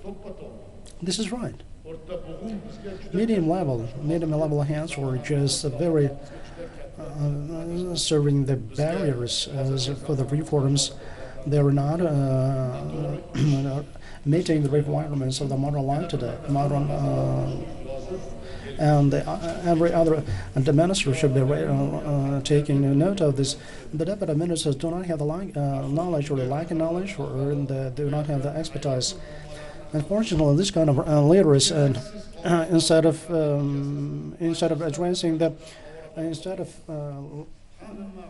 addressing the problems, they are just engaging in the very useless sessions or the useless sittings on the meetings. There are a lot of meetings, There are a lot of meetings, useless meetings, and the public, the state expenditures of the state budget is being spent them. Yet another very deficiency of that the measures are not being taken to optimize the number of the staff members as well as therefore indeed the government must in a 2 months period put in place a project which draft of the normative legal acts aimed at reducing the duplicating functions of the agencies as well as the bureaucratic barriers in governance. There should be reducing the optimization of the number of the numbers of this state governance on average 15%. In many districts, some deputy governors in the regions and the districts do not know what they are for they are sitting. And why we need this? This is kind of sort of obsolete methods of governance from the former Soviet Union. They are just very low salaries. Just let us increase the salaries. Therefore, indeed, they do not know what to do, and they're just they're sitting there. By the end of the next year, it is necessary to increase the number of the times of state electronic services up to 60 by taking them up to 300, and the share of the distant services not least than 60%. Second will be the responsibility and the reportability of the public bodies and addressing the problems will be increasing.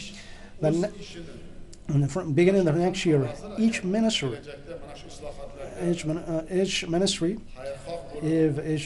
one or another ministry serves to be loyal and devoted to the reforms next year, beginning next year, each ministry must plan and organize its work in the special district, city, township, or the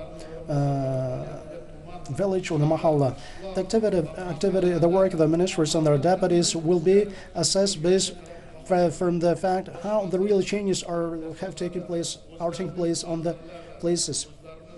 The deputy prime ministers and the minister will be responsible for training the medium-level heads and staff members to the system of the effective work based on the new requirements as well as modern information technologies as well as the permanent raising their qualifications. From now on, deputy and the time has gone when the deputy prime minister is just sitting there in their offices in a very comfort and we're in offices. If the people have just laid their trust with you, just leave your offices and go to outside and address the problems. Those times are now long gone. And the deputy minister should be knowing what kind of agriculture and what kind of deputy governor in the region and what he's doing there. So the deputy minister should know. I should say that if the president travels to the region, the deputy prime minister is always traveling in the regions, otherwise or not. And I'm just calling the deputies and the senators to regularly supervise in their electoral districts how the problems are being addressed by the 11 ministers and the Hakimiyats, governors. Why? Because and the senators and the deputies should be asking the ministers when the ministers have gone to their streets, have gone to their townships, on the villages, on the countryside areas, and the senators and the deputies should be demanding from the local hakim, from the ministries, just what they have done, or what will be they doing in their states, in the districts and the townships. Just call them, summon them to the councils, local councils, to the city councils, to the district councils, and just ask them what they're doing there. Yet another issue I would like to underscore that in order to raise the efficiency of by governing the district, city, or the mahallas of the number of the staff members and the amount of their salaries must be defined from taking into consideration the specific of the region and quality of the work. For example, in Pakhtachi of the district of the Samarkand district, there are more than 150,000 people. In Urgut district, more than 500,000 people. Or the population of the Shaykhan Tahur district of the Tashkent city is nearly 350,000, and Bakhtamir 46,000 people. But the quantity of the salaries of the governing staff members are nearly the same. The government in a 2-month time should be proposing the draft resolution on the curriculum betterment of the activities of the bodies of the medium level and the lower level governance, revision of the staff members, as well as the conditions of the laborers. You have seen that we have traveled to the children's district and the Horizm and the Kashgar regions. Now, from now on, the economic conflicts of the cabinet ministries will be traveling to the districts and the cities and the townships and the villages, and they should be carrying out their activities based on how many people are residing there, what kind of economic reforms, or what kind of economic factors should be there needed for it. Third, it is necessary to further better the institutional foundations of the bodies of the executive and the representative bodies of power, as well as mahalla. Hokimiyats, of the governors and the mayor's offices and the kangashs, are operating based on the law adopted 20 years back ago, 27 years back ago, and the institution of the Hokimiyat has been well put in place. Taking into consideration this document, doesn't mean the requirements of modern time, modern reforms, that it should be renovated. The results of our reforms taking place, the transformations taking place in the society, and this is being reflected in the mahalla. And I'd like to say that it would be right to say that mahalla is a mirror of our society and our life values. There are a lot of studies, and the distinguished chairman of the mahallas are sitting there over the screen over there. I'd like to ask you, please just change yourselves and just change your attitude to the work, change your attitude to the life. Please take on the responsibility, as well as be more accountable today. Just look up there who is there, the needy families and the needy people, and just try to address their problems. And therefore, all the leaders of all levels should be walking the land, not sitting there in their offices and just taking after the changes which the people are feeling on themselves. And therefore, the state of the affairs in mahalla will be a chief criterion in assessment of the work of the ministries, agents, and hokimiyats, as well as it is necessary to develop the program of raising the authority of mahalla, raising the resources and opportunities, and raising the material provision of its staff members. In this year, we have introduced the practice of directing not more than 10% of the means of the over budget expenditures of the district directly to the addressing the problems in mahallas, which we have sent 70 billion. So now such kind of practice will be expanded, and the over budgetary district or budgetary expenditures will be spent to this new practice.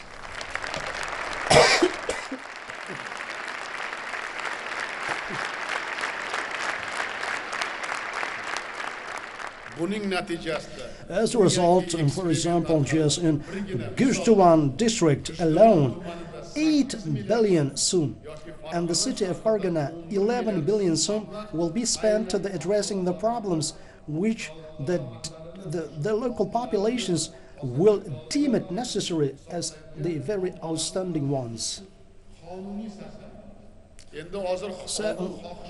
So before we have had the wish, but right now we are just next year, when next year we're going to be an experimental basis to spend over budgetary district expenditures will be spent to addressing the outstanding and the very urgent problems of the local populations. And the allocation of the chairman of the mahalla and the rest will include the agenda of the local councils to the local councils. This is also renovation. And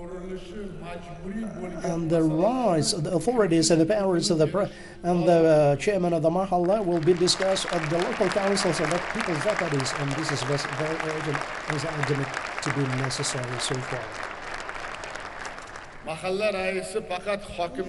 Chairman of the Mahalla not will be reporting to the Hakim, but at the same time the chairman of the Mahalla will be reporting to the local council.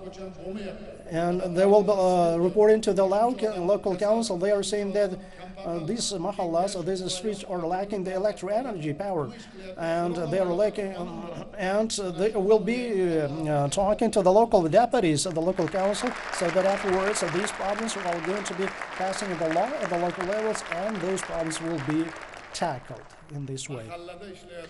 Well, the system of advancing the qualified and initiative-based cadre and mahalla to the leadership positions of the state bodies. And we have instructed the Academy of Public Instruction and deputy chairmen of mahalla are going to be trained in a very systemic basis. And in the Shahruhan districts and Uyghur districts in Samarkand, there are the other mahallas, so there are the residents of 8,000 people. Why? Because why not only the chairman, but at the same time the deputy chairman of the mahalla, they should be accountable, they should be trained in a very good and a targeted manner. They should be working in a very transparent basis and a fair basis, and they should be just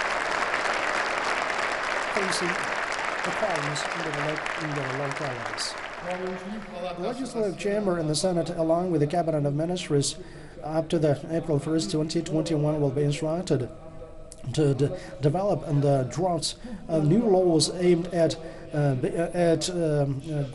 radical betterment of activities of the bodies of executive power as well as representative bodies at the local levels and in the institution of mahalla. These documents will be clearly define the authorities, tasks, and the functions of the Hakims and their deputies, as well as their advisors. There should be the clear definition of how much salaries they are getting, why they are being summoned to the local Kengesh, and why there's how the people should be assessing their work of the Hakims in such a way. Fourth, there should be a total intolerance to any manifestations of corruption, and this should be an inalienable part of our daily agenda. All government bodies, political parties, social organizations, mass media, and each and every citizen must be mobilized to fighting this evil, the corruption. And indeed, this is necessary to imbibe to our children from the early ages. So the corruption, this is a very serious crime. To bringing them the total intolerance, to the zero tolerance toward the corruption, and teach them to the honest labor and fair entrepreneurship. It is very important to avoid corruption and ensure the transparency processes of taking the decisions at all public bodies. So that the citizens from this year on, our citizens from this Iran have gained the opportunity to get acquainted with the data of the public bodies, public procurement information, as well as based on this basis, address the local issues. Minister of Finance will be instructed in a 3-month period to put in place the practice of the publicizing information about the benefits, about the incomes and the expenditures of the non-budgetary funds of the state bodies, procurements of organization with the public participation, as well as the data about the public subsidies and grants. Just very fact, please pay attention. Nearly 2,500 decisions of Hakims have been cancelled out by courts in order to ensure the transparency in the process of just 2,500 decisions of Hakims have been cancelled out by courts. Just pay attention to that number, 2,500 decisions by Hakims. Therefore, indeed, for considering and publicizing the decision of the local power and bodies of power, There will be a digital information system will be put in place. The agency on counteracting the corruption in a month's time will be instructed to propose about expanding the list of the open data. One of the most effective means to fight the corruption is the creation of the open system of the personnel selection as well as giving them jobs. And therefore, indeed, instead of the obsolete methods, the selection will be put in place, introduced on the open and transparent contest-based system, which would allow the assess intellectual potential of the candidatures for these positions, as well as there will be system the regular training as well as assessment of the knowledge by public servicemen in the area of the aversion of the corruption. Fifth, in order to have a good understanding of all these laws and regulations in our country, we need to ensure the relevant and effective implementation of these very laws. For the last 4 years, there have been adopted 150 laws, and more than 2,000 resolutions and decrees has been adopted. But I would like to share with you one good issue and would like to seek your advice. mazmun mohiyatini tushunib berilgan imkoniyatlardan foydalanmoqda aholi va tadbirkorlarga I should say that can we say that all the governors literally understand these very laws and regulations and creating relevant environment for the businessman? No, they don't read, they don't understand, they don't try. An effective administration system is more like a formal, and they're not really engaged in resolving the problems that appear in the process. So therefore, in the next year, the new system will be introduced. The Ministry of Justice, its regional departments and the units will be engaged in educating the authorities, local authorities, to understand the new laws and new regulations and decrees of the President. Why are we adopting them? Who they need this? And who is it creating the opportunity for? They need to provide detailed information to the local authorities. They will be in charge of explanation. They need to explain, like, you are the governor. Well, you need, as for this sector, there is this type of resolution. Do you understand it? If no, then let me explain it. So we also provide them the support in terms of the implementation in practice. So in this regard, the Ministry of Justice will receive the relevant authority and resources. Also, we are going to arrange the wide public or the social control over the implementation of these very documents. In particular, we're planning to introduce the system of public hearing and social monitoring or the public monitoring with the active engagement into the process, the institutes of the civil society, mass media, and citizens. Also, based on the relevant analysis, we're trying to reduce the unnecessary functions and tasks which are on the way of implementation. In this regard, in regions, in districts, and in the municipal councils, and in the Republican level, in the cabinet ministers level, on a monthly basis, they will carry out the critical discussion regarding the implementation, especially the quality of implementation. Then there is no any other way. Because adopting the resolution is a difficult process. However, unless the low level or the grassroots level authorities or the governors will not understand them, why do we need them? So there will be a demand or there will be a responsibility both at the local council level up to the cabinet ministers in terms of the implementation of that. If no, then the person will be fired. I will personally supervise this. The government will be within 1 month period, together with the Ministry of Justice, Agency of Development of the State Service, and the Academy of the State Governors will identify the necessary measures for the implementation of these systems, so that all the Ministry of Justice also will implement the system for raising awareness of the population as well as the officials on the results of the reforms by organizing the different type of shows in the television, in the radio, in the mass media. So this will be a big short resolution of the President, implementation of the plan. Do you support this idea?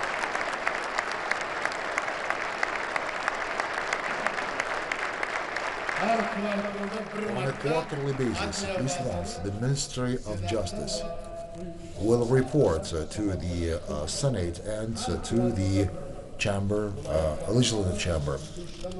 So he will be reporting like which minister will be not performing and has been fired, which member of the local council has been fired. Otherwise, it's not really working. So that's six. One of the priorities of our reforms is the empowering and raising the role of women in the state and in the public governance. As you know, currently the relevant institutions, banks, the governor's offices under the leadership of the Federation of the Trade Unions have been studying the problems of more than 6 million women. We need to acknowledge that it's hard to say.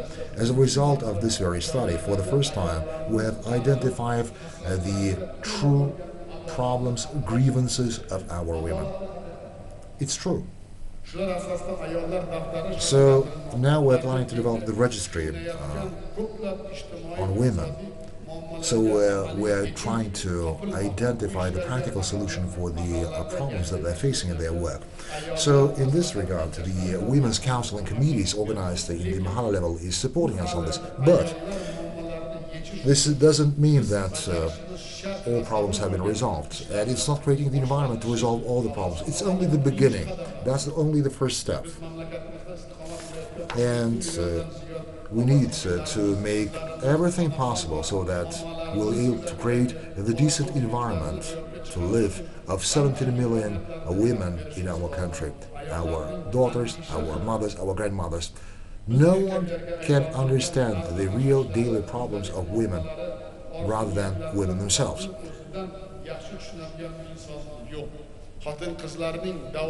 As a result of carrying out the reforms carried out on strengthening and empowering women in the state governance, to the date 30% of the members of the parliament and the senators are women. In regional, municipal and district authorities, there is a deputy governor on the women issues. So now, as a next step, I should say that we need to create the environment to increase the role and the status of the women in the society, to create the relevant opportunities. And I would propose to create the Republican Public Women Council, which will include active and initiated women with high initiatives and that employ high life experience, which are well aware about the problems of women.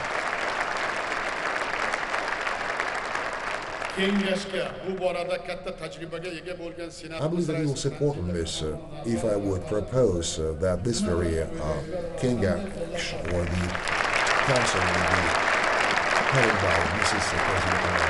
What do you think about this?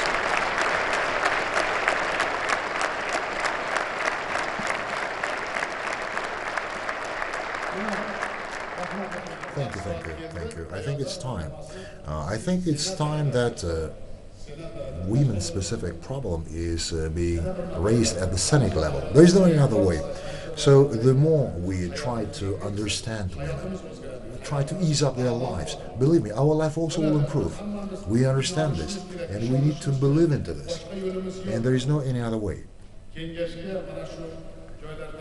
And it will be quite logical if the activity of the Women's Council on the sides will be managed by the advisors of the governors on the women's issues. I believe that it will be quite effective to pass to this very Republican Council the regional funds on the support of the women. So to support the business projects of women and for the tacklement of the problems that has been identified in the women in the regions, we'll be appropriating additional 1 trillion soon into this very budget. With this view, we will provide the new system of rendering assistance to the women, business women that needs or seeking for the loans from the People's Bank or the Halkbank of Uzbekistan, and will support them for development of the business plans. And another important issue, comprehensive support of the representatives of the old-aged population. This is our duty and this is our responsibility to create on a permanent basis the support to the older population of Uzbekistan. We will be appropriating another 100 billion soon from the state budget to the Mirziyoyev Foundation.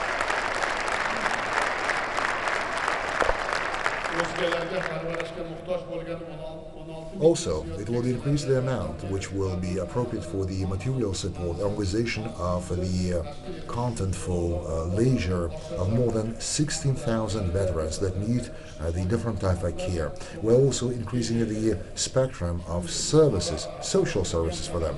In addition to that, in the new resorts in Bukhara, Kashim, in Urgench, as well as in the relevant facilities, more than 25,000 veterans will have a chance to reestablish their health.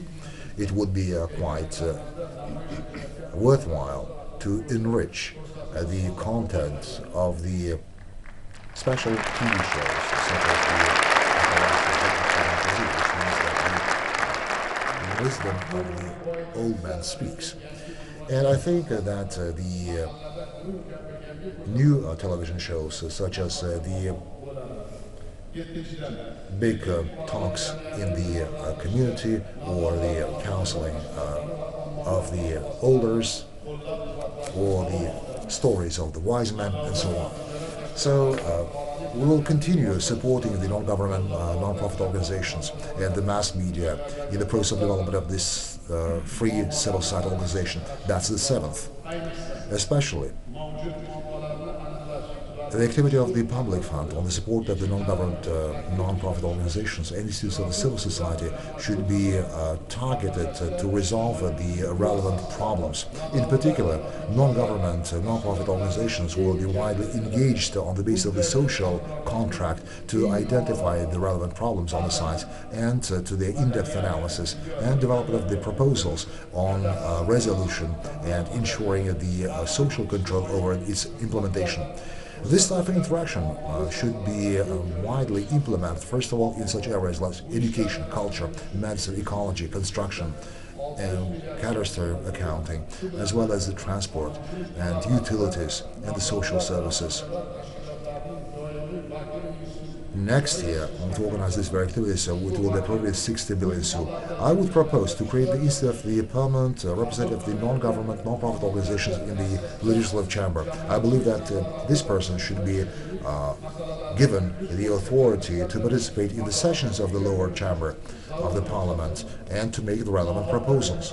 And another important issue I would like to draw attention to.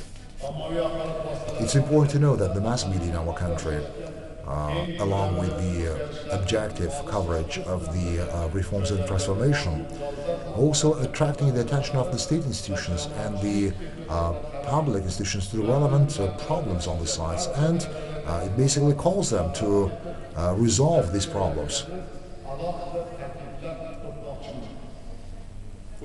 Today, they are becoming the true fourth government. Of course,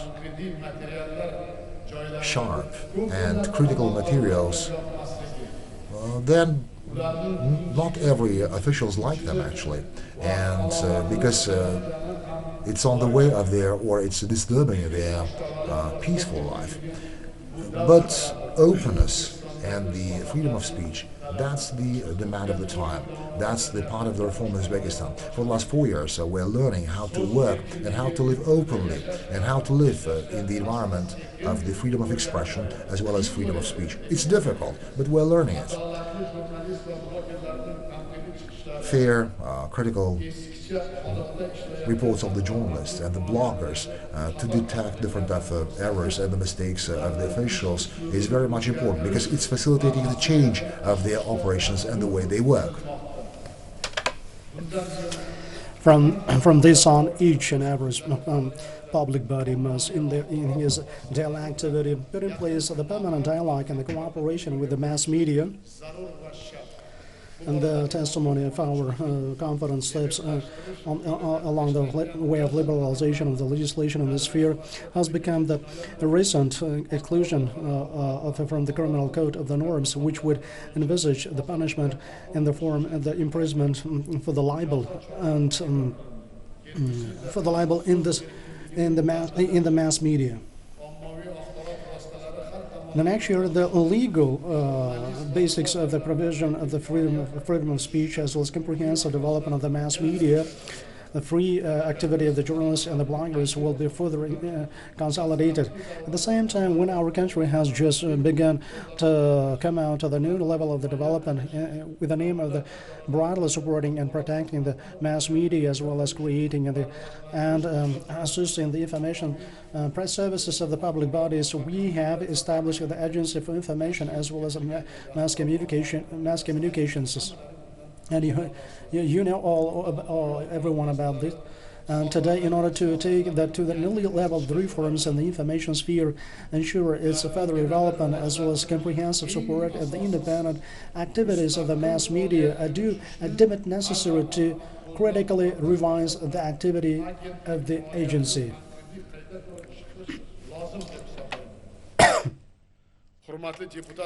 Distinguished senators and the deputies and senators, in the new year we will continue our reforms aimed at ensuring the protection of rights and freedoms of the human being and the rule of law. As you know, for the past 4 years we have made a very decisive steps in terms of reforming the judicial legal system.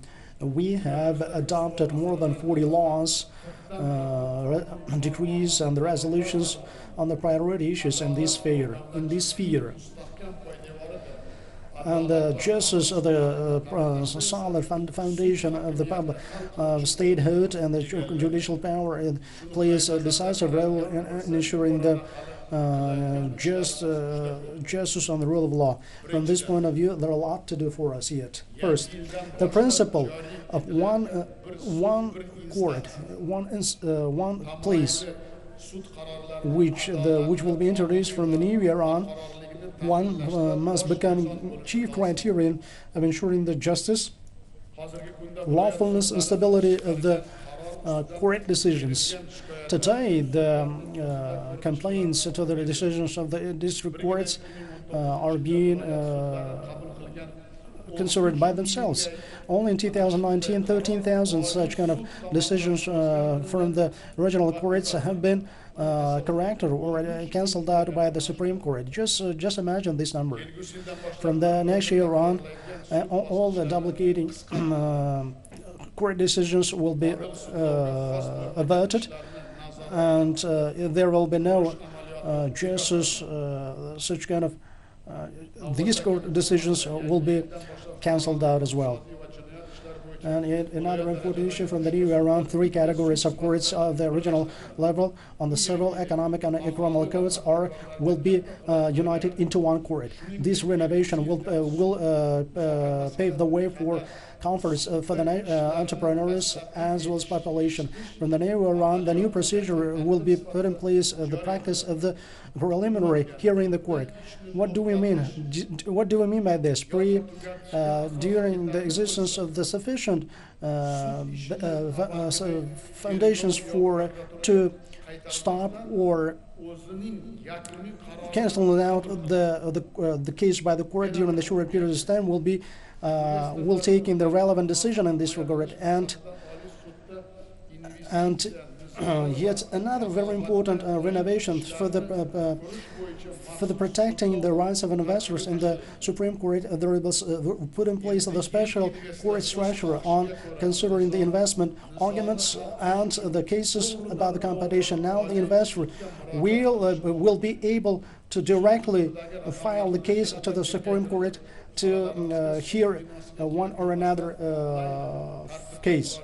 During the further expansion of the digitalization of the judicial system for our citizens, it will be creating the opportunity to file the documents in the online regime, not come into the court itself, and supervise and track to track down the taking of the decision by the court from the online regime.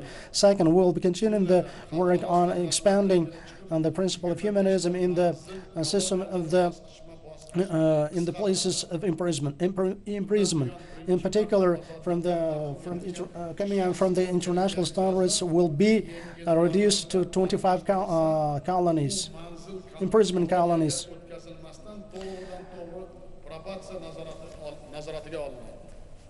Mazkur yangilik natijasida hozirgi jazo o'tayotgan 6000 nafar shaxsga o'z mahallasi. In the future, as a punishment, a point for the first time, if the person has been improperly locked for the first time, he will not be given from the liberty. He will be replaced by the software. In many cases, as a free movement ensuring time of punishment. And as a result of this, more than 60,000 people will be a subject to have a chance, basically, to go through to serve their time together with their families at home.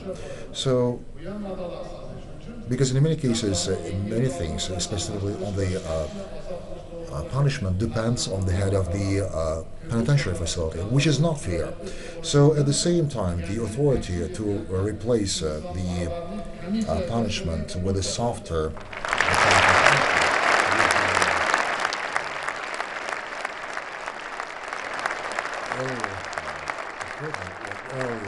release basically will be carried out by the specially created humanitarian commission. Thirdly, there is a need to resolve number of the issues which will have zero tolerance to the torture and to the search activity, because this is becoming a source of the concern of the population, as well as it creates the bad negative impact to the image of our country, and it's true. The chambers of the Oliy Majlis and the National Center on the Human Rights should develop the proposals within the next 2 months on enhancing the capacity of the Ombudsman in the area of preventing the tortures, as well as to strengthen the social control in this very area. There is a need to establish a good system on a quarterly monitoring visits to the detention centers and to the penitentiary facilities, together with the representatives of the public. The chambers of the Oliy Majlis on a yearly basis will listen to the reports of the Ombudsman on the prevention of tortures and will develop the necessary measures for the full-fledged eradication of this very extremely negative evil. Fourthly, as you may know, last year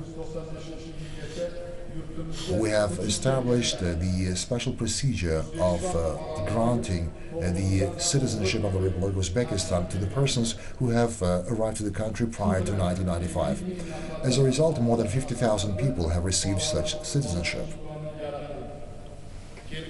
As you see, next year we're going to continue this very effort, so that by 2005, so those very people who arrived and living in our country since 2005 will also have direct access to Uzbek citizenship. What do you think about it?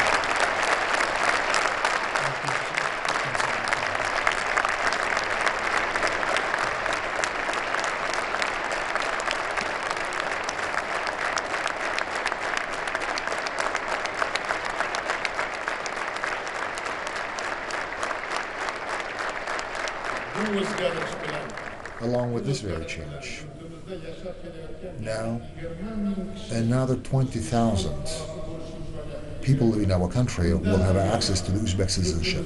Now I know it will be the procedure of granting the citizenship of the Republic of Uzbekistan directly, especially to those ones who are living in our country for the last 15 years.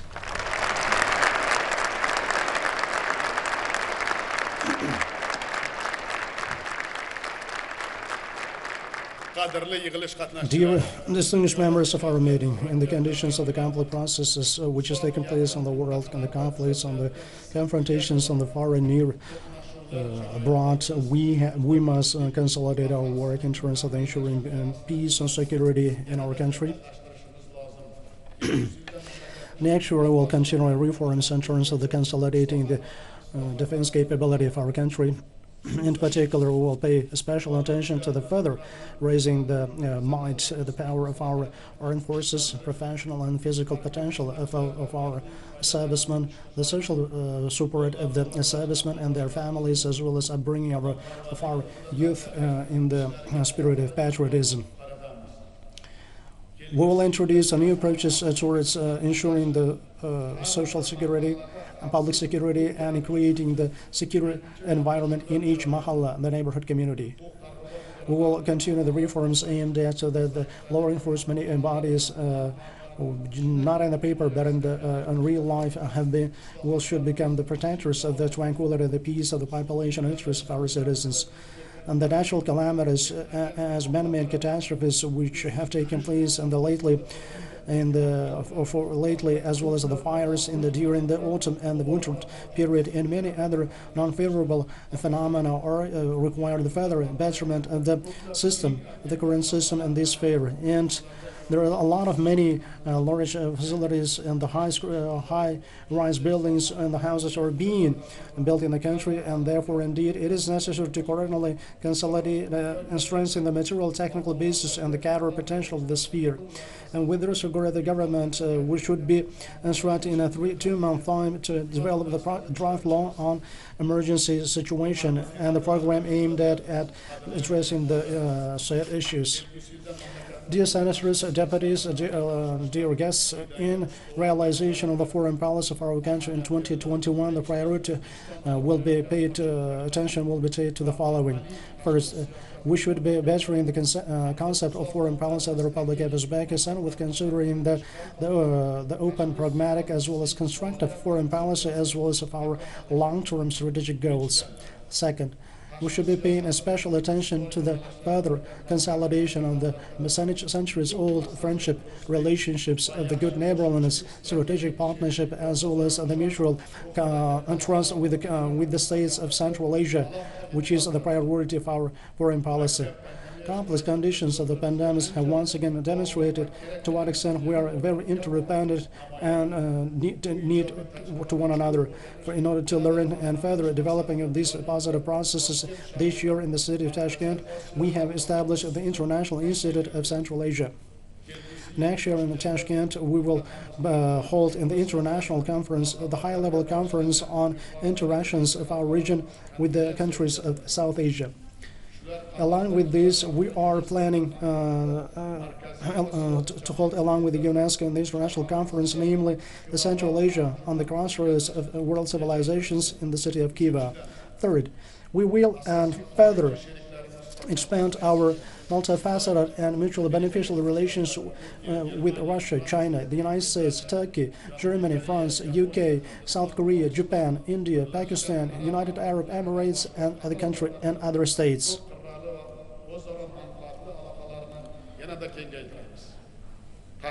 The foreign minister, as well as his deputies, the ambassadors of our countries in foreign countries, must introduce new and more effective system of work with these countries. Fourth, we solidly believe that in the countries neighboring Afghanistan should have the long expected peace, and we will be not sparing of our tactical resources in this noble cause. And it's not going to be exaggeration to say that the Tashkent International Conference must have laid a solid foundation to the global efforts in terms of addressing the Afghan problem. By today, up to now, we have made the first practical steps on the construction of the Trans-Afghan Transport Corridor, which will connect the Central Asia with the Indian Ocean. The realization of this project will serve as ensuring the stability as well as economic growth of the entire region.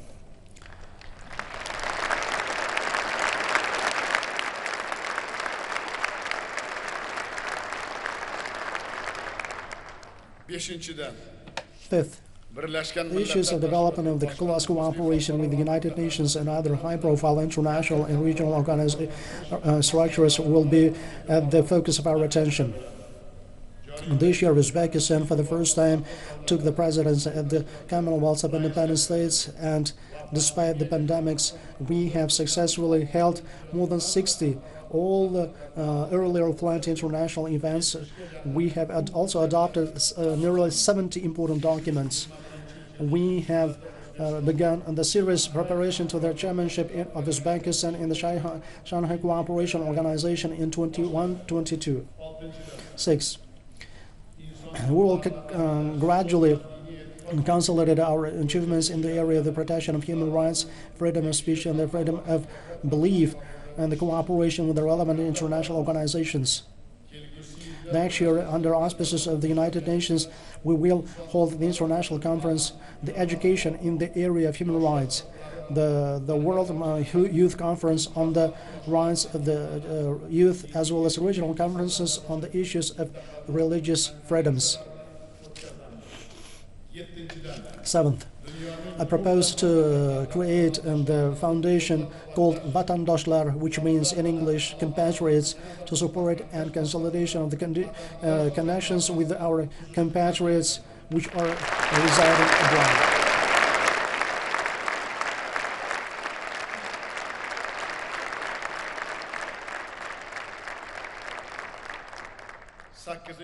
Eighth, we will take to a quality new level the work in terms of the consolidation in our society, the atmosphere, the international and interethnic accord and tolerance. We all are aware of the fact that in line with the resolution of the General Assembly of the United Nations Organization, from the each year from the July 30 is being marked as International Day of Friendship. And I would like to propose the July 30 and the next year around as a day of people's friendship.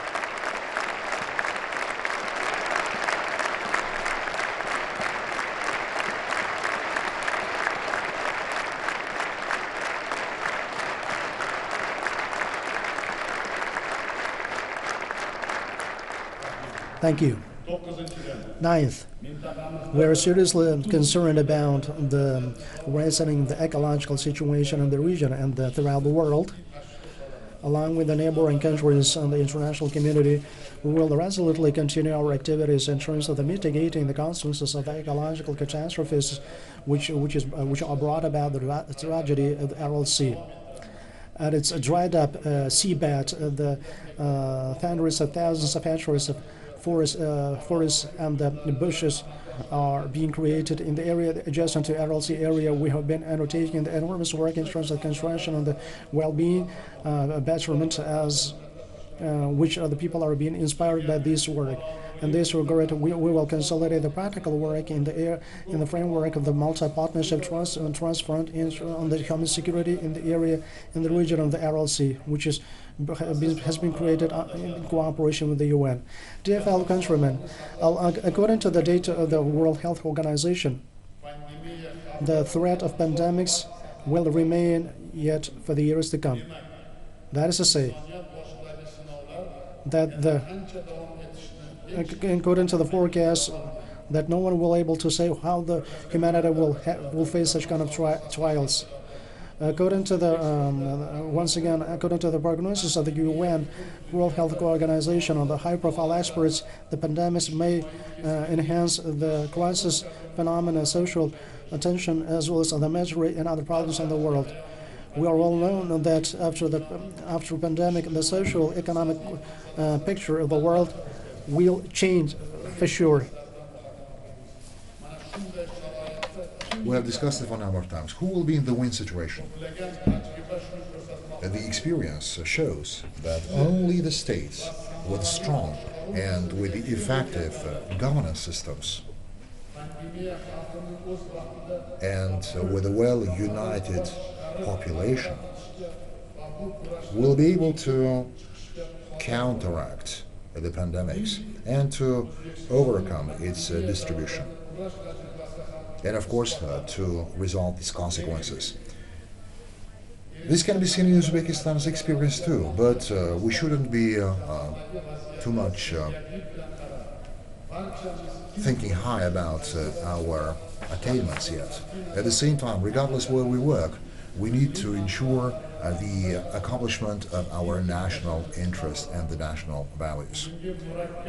In our today's difficult and complex situation, the highest or the biggest task should become the phased continuation of our comprehensive reforms, as well as to take relevant steps towards building a new Uzbekistan, ensuring economic and political stability in the period of the global crisis, resolution of the problems that we have on the sides, as well as supporting our compatriots that need such assistance, implementation of the hopes and endeavors of our youth.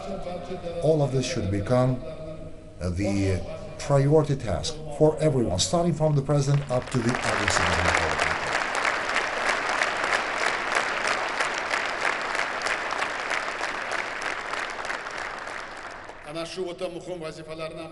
The major requirements to implement all these relevant tasks is the effective coordination of activities between the institutions of the state and the society, as well as the raising the resultfulness and the quality of actions. In 2021, we are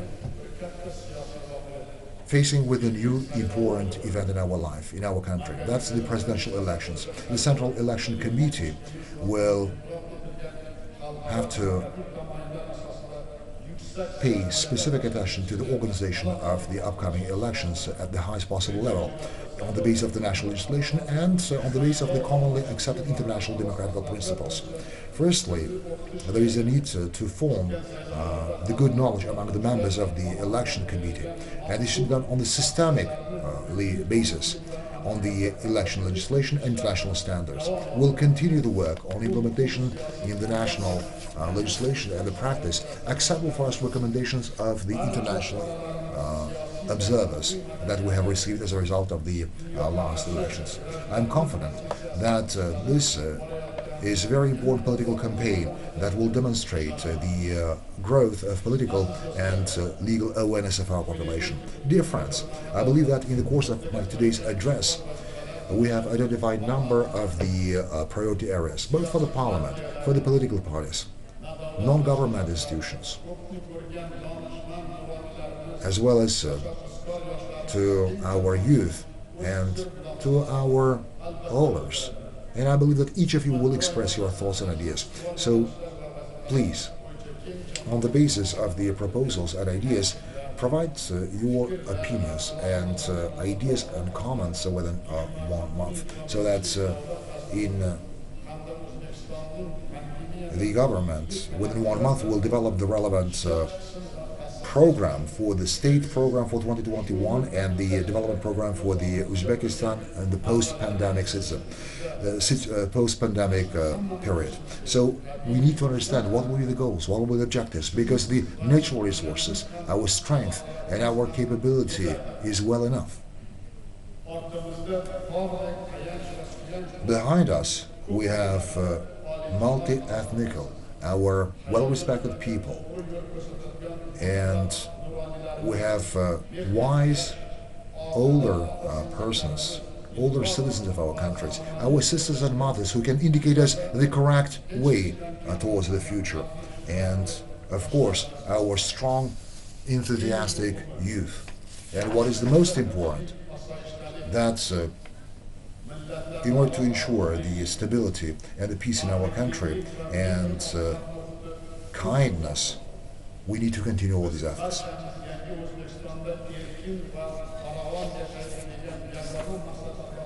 Having united under the motto, we will live in Uzbekistan, which will be free and which will be a prospering country, with a good sense of responsibility, so that we can continue good work, and definitely, inshallah, we will reach our goals.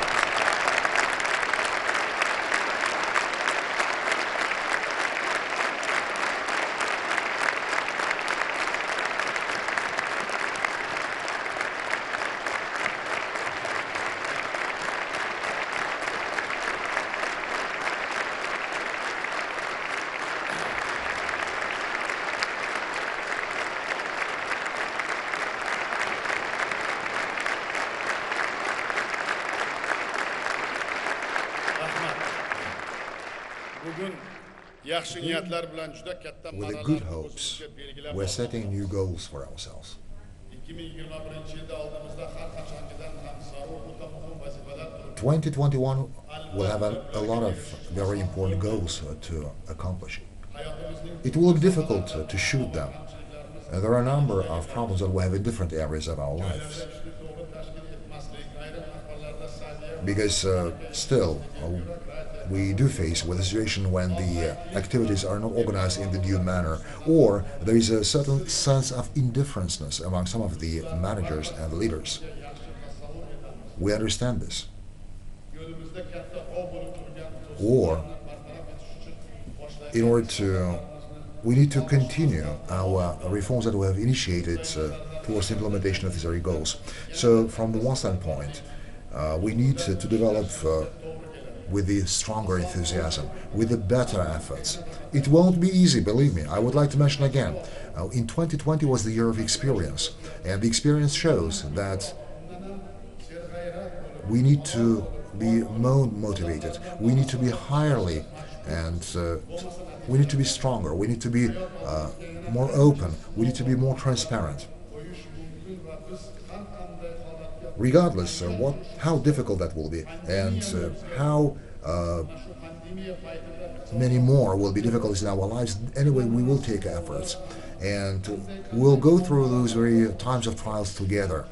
And regardless of all of them, all these challenges, the lessons that we learned shows that we need to be ready.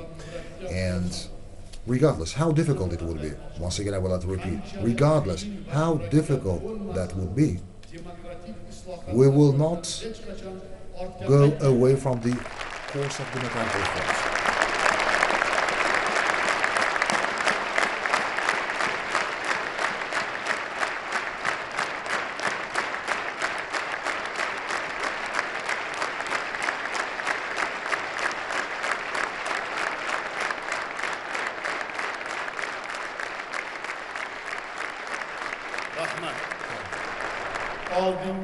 We'll go forward only. And we can do it. Because our people is not the people that they were yesterday. Uzbekistan today is not the Uzbekistan of yesterday. The strength and the will of our people that is experiencing these very difficulties is becoming stronger. And every citizen is feeling and understanding that the future of the country is linked to him or her. And we should be confident in our strength. And this will help us to develop the foundation for the third renaissance. And these efforts will unite us and will make us stronger. Such endeavor is getting filled with a practical content and becoming stronger, and nationwide movement. To be in this very movement is a great honor and is a great prize.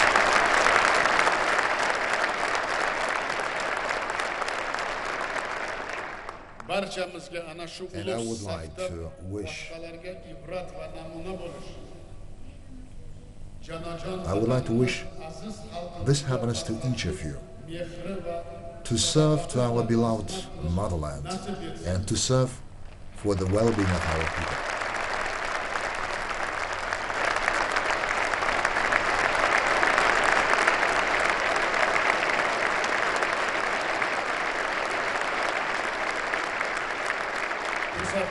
By taking this opportunity, thank you. By taking this opportunity, I would like to congratulate all of you with the upcoming 2021. Happy New Year. And I would like to wish all of you strong health, prosperity, good luck, and happiness.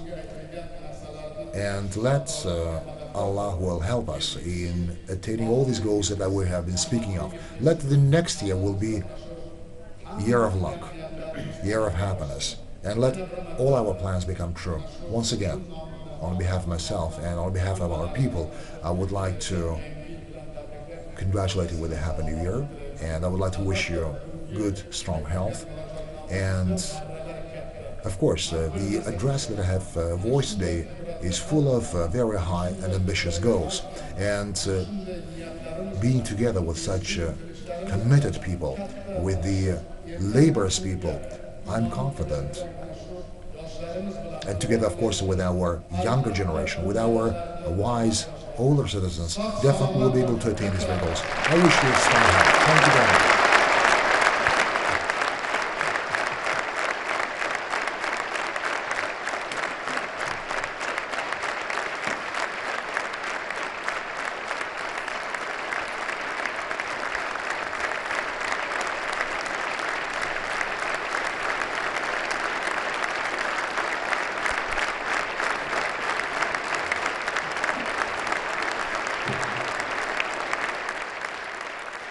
Uzbekistan Respublikasi davlat madhiyasi yangraydi.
Xonimlar va janoblar,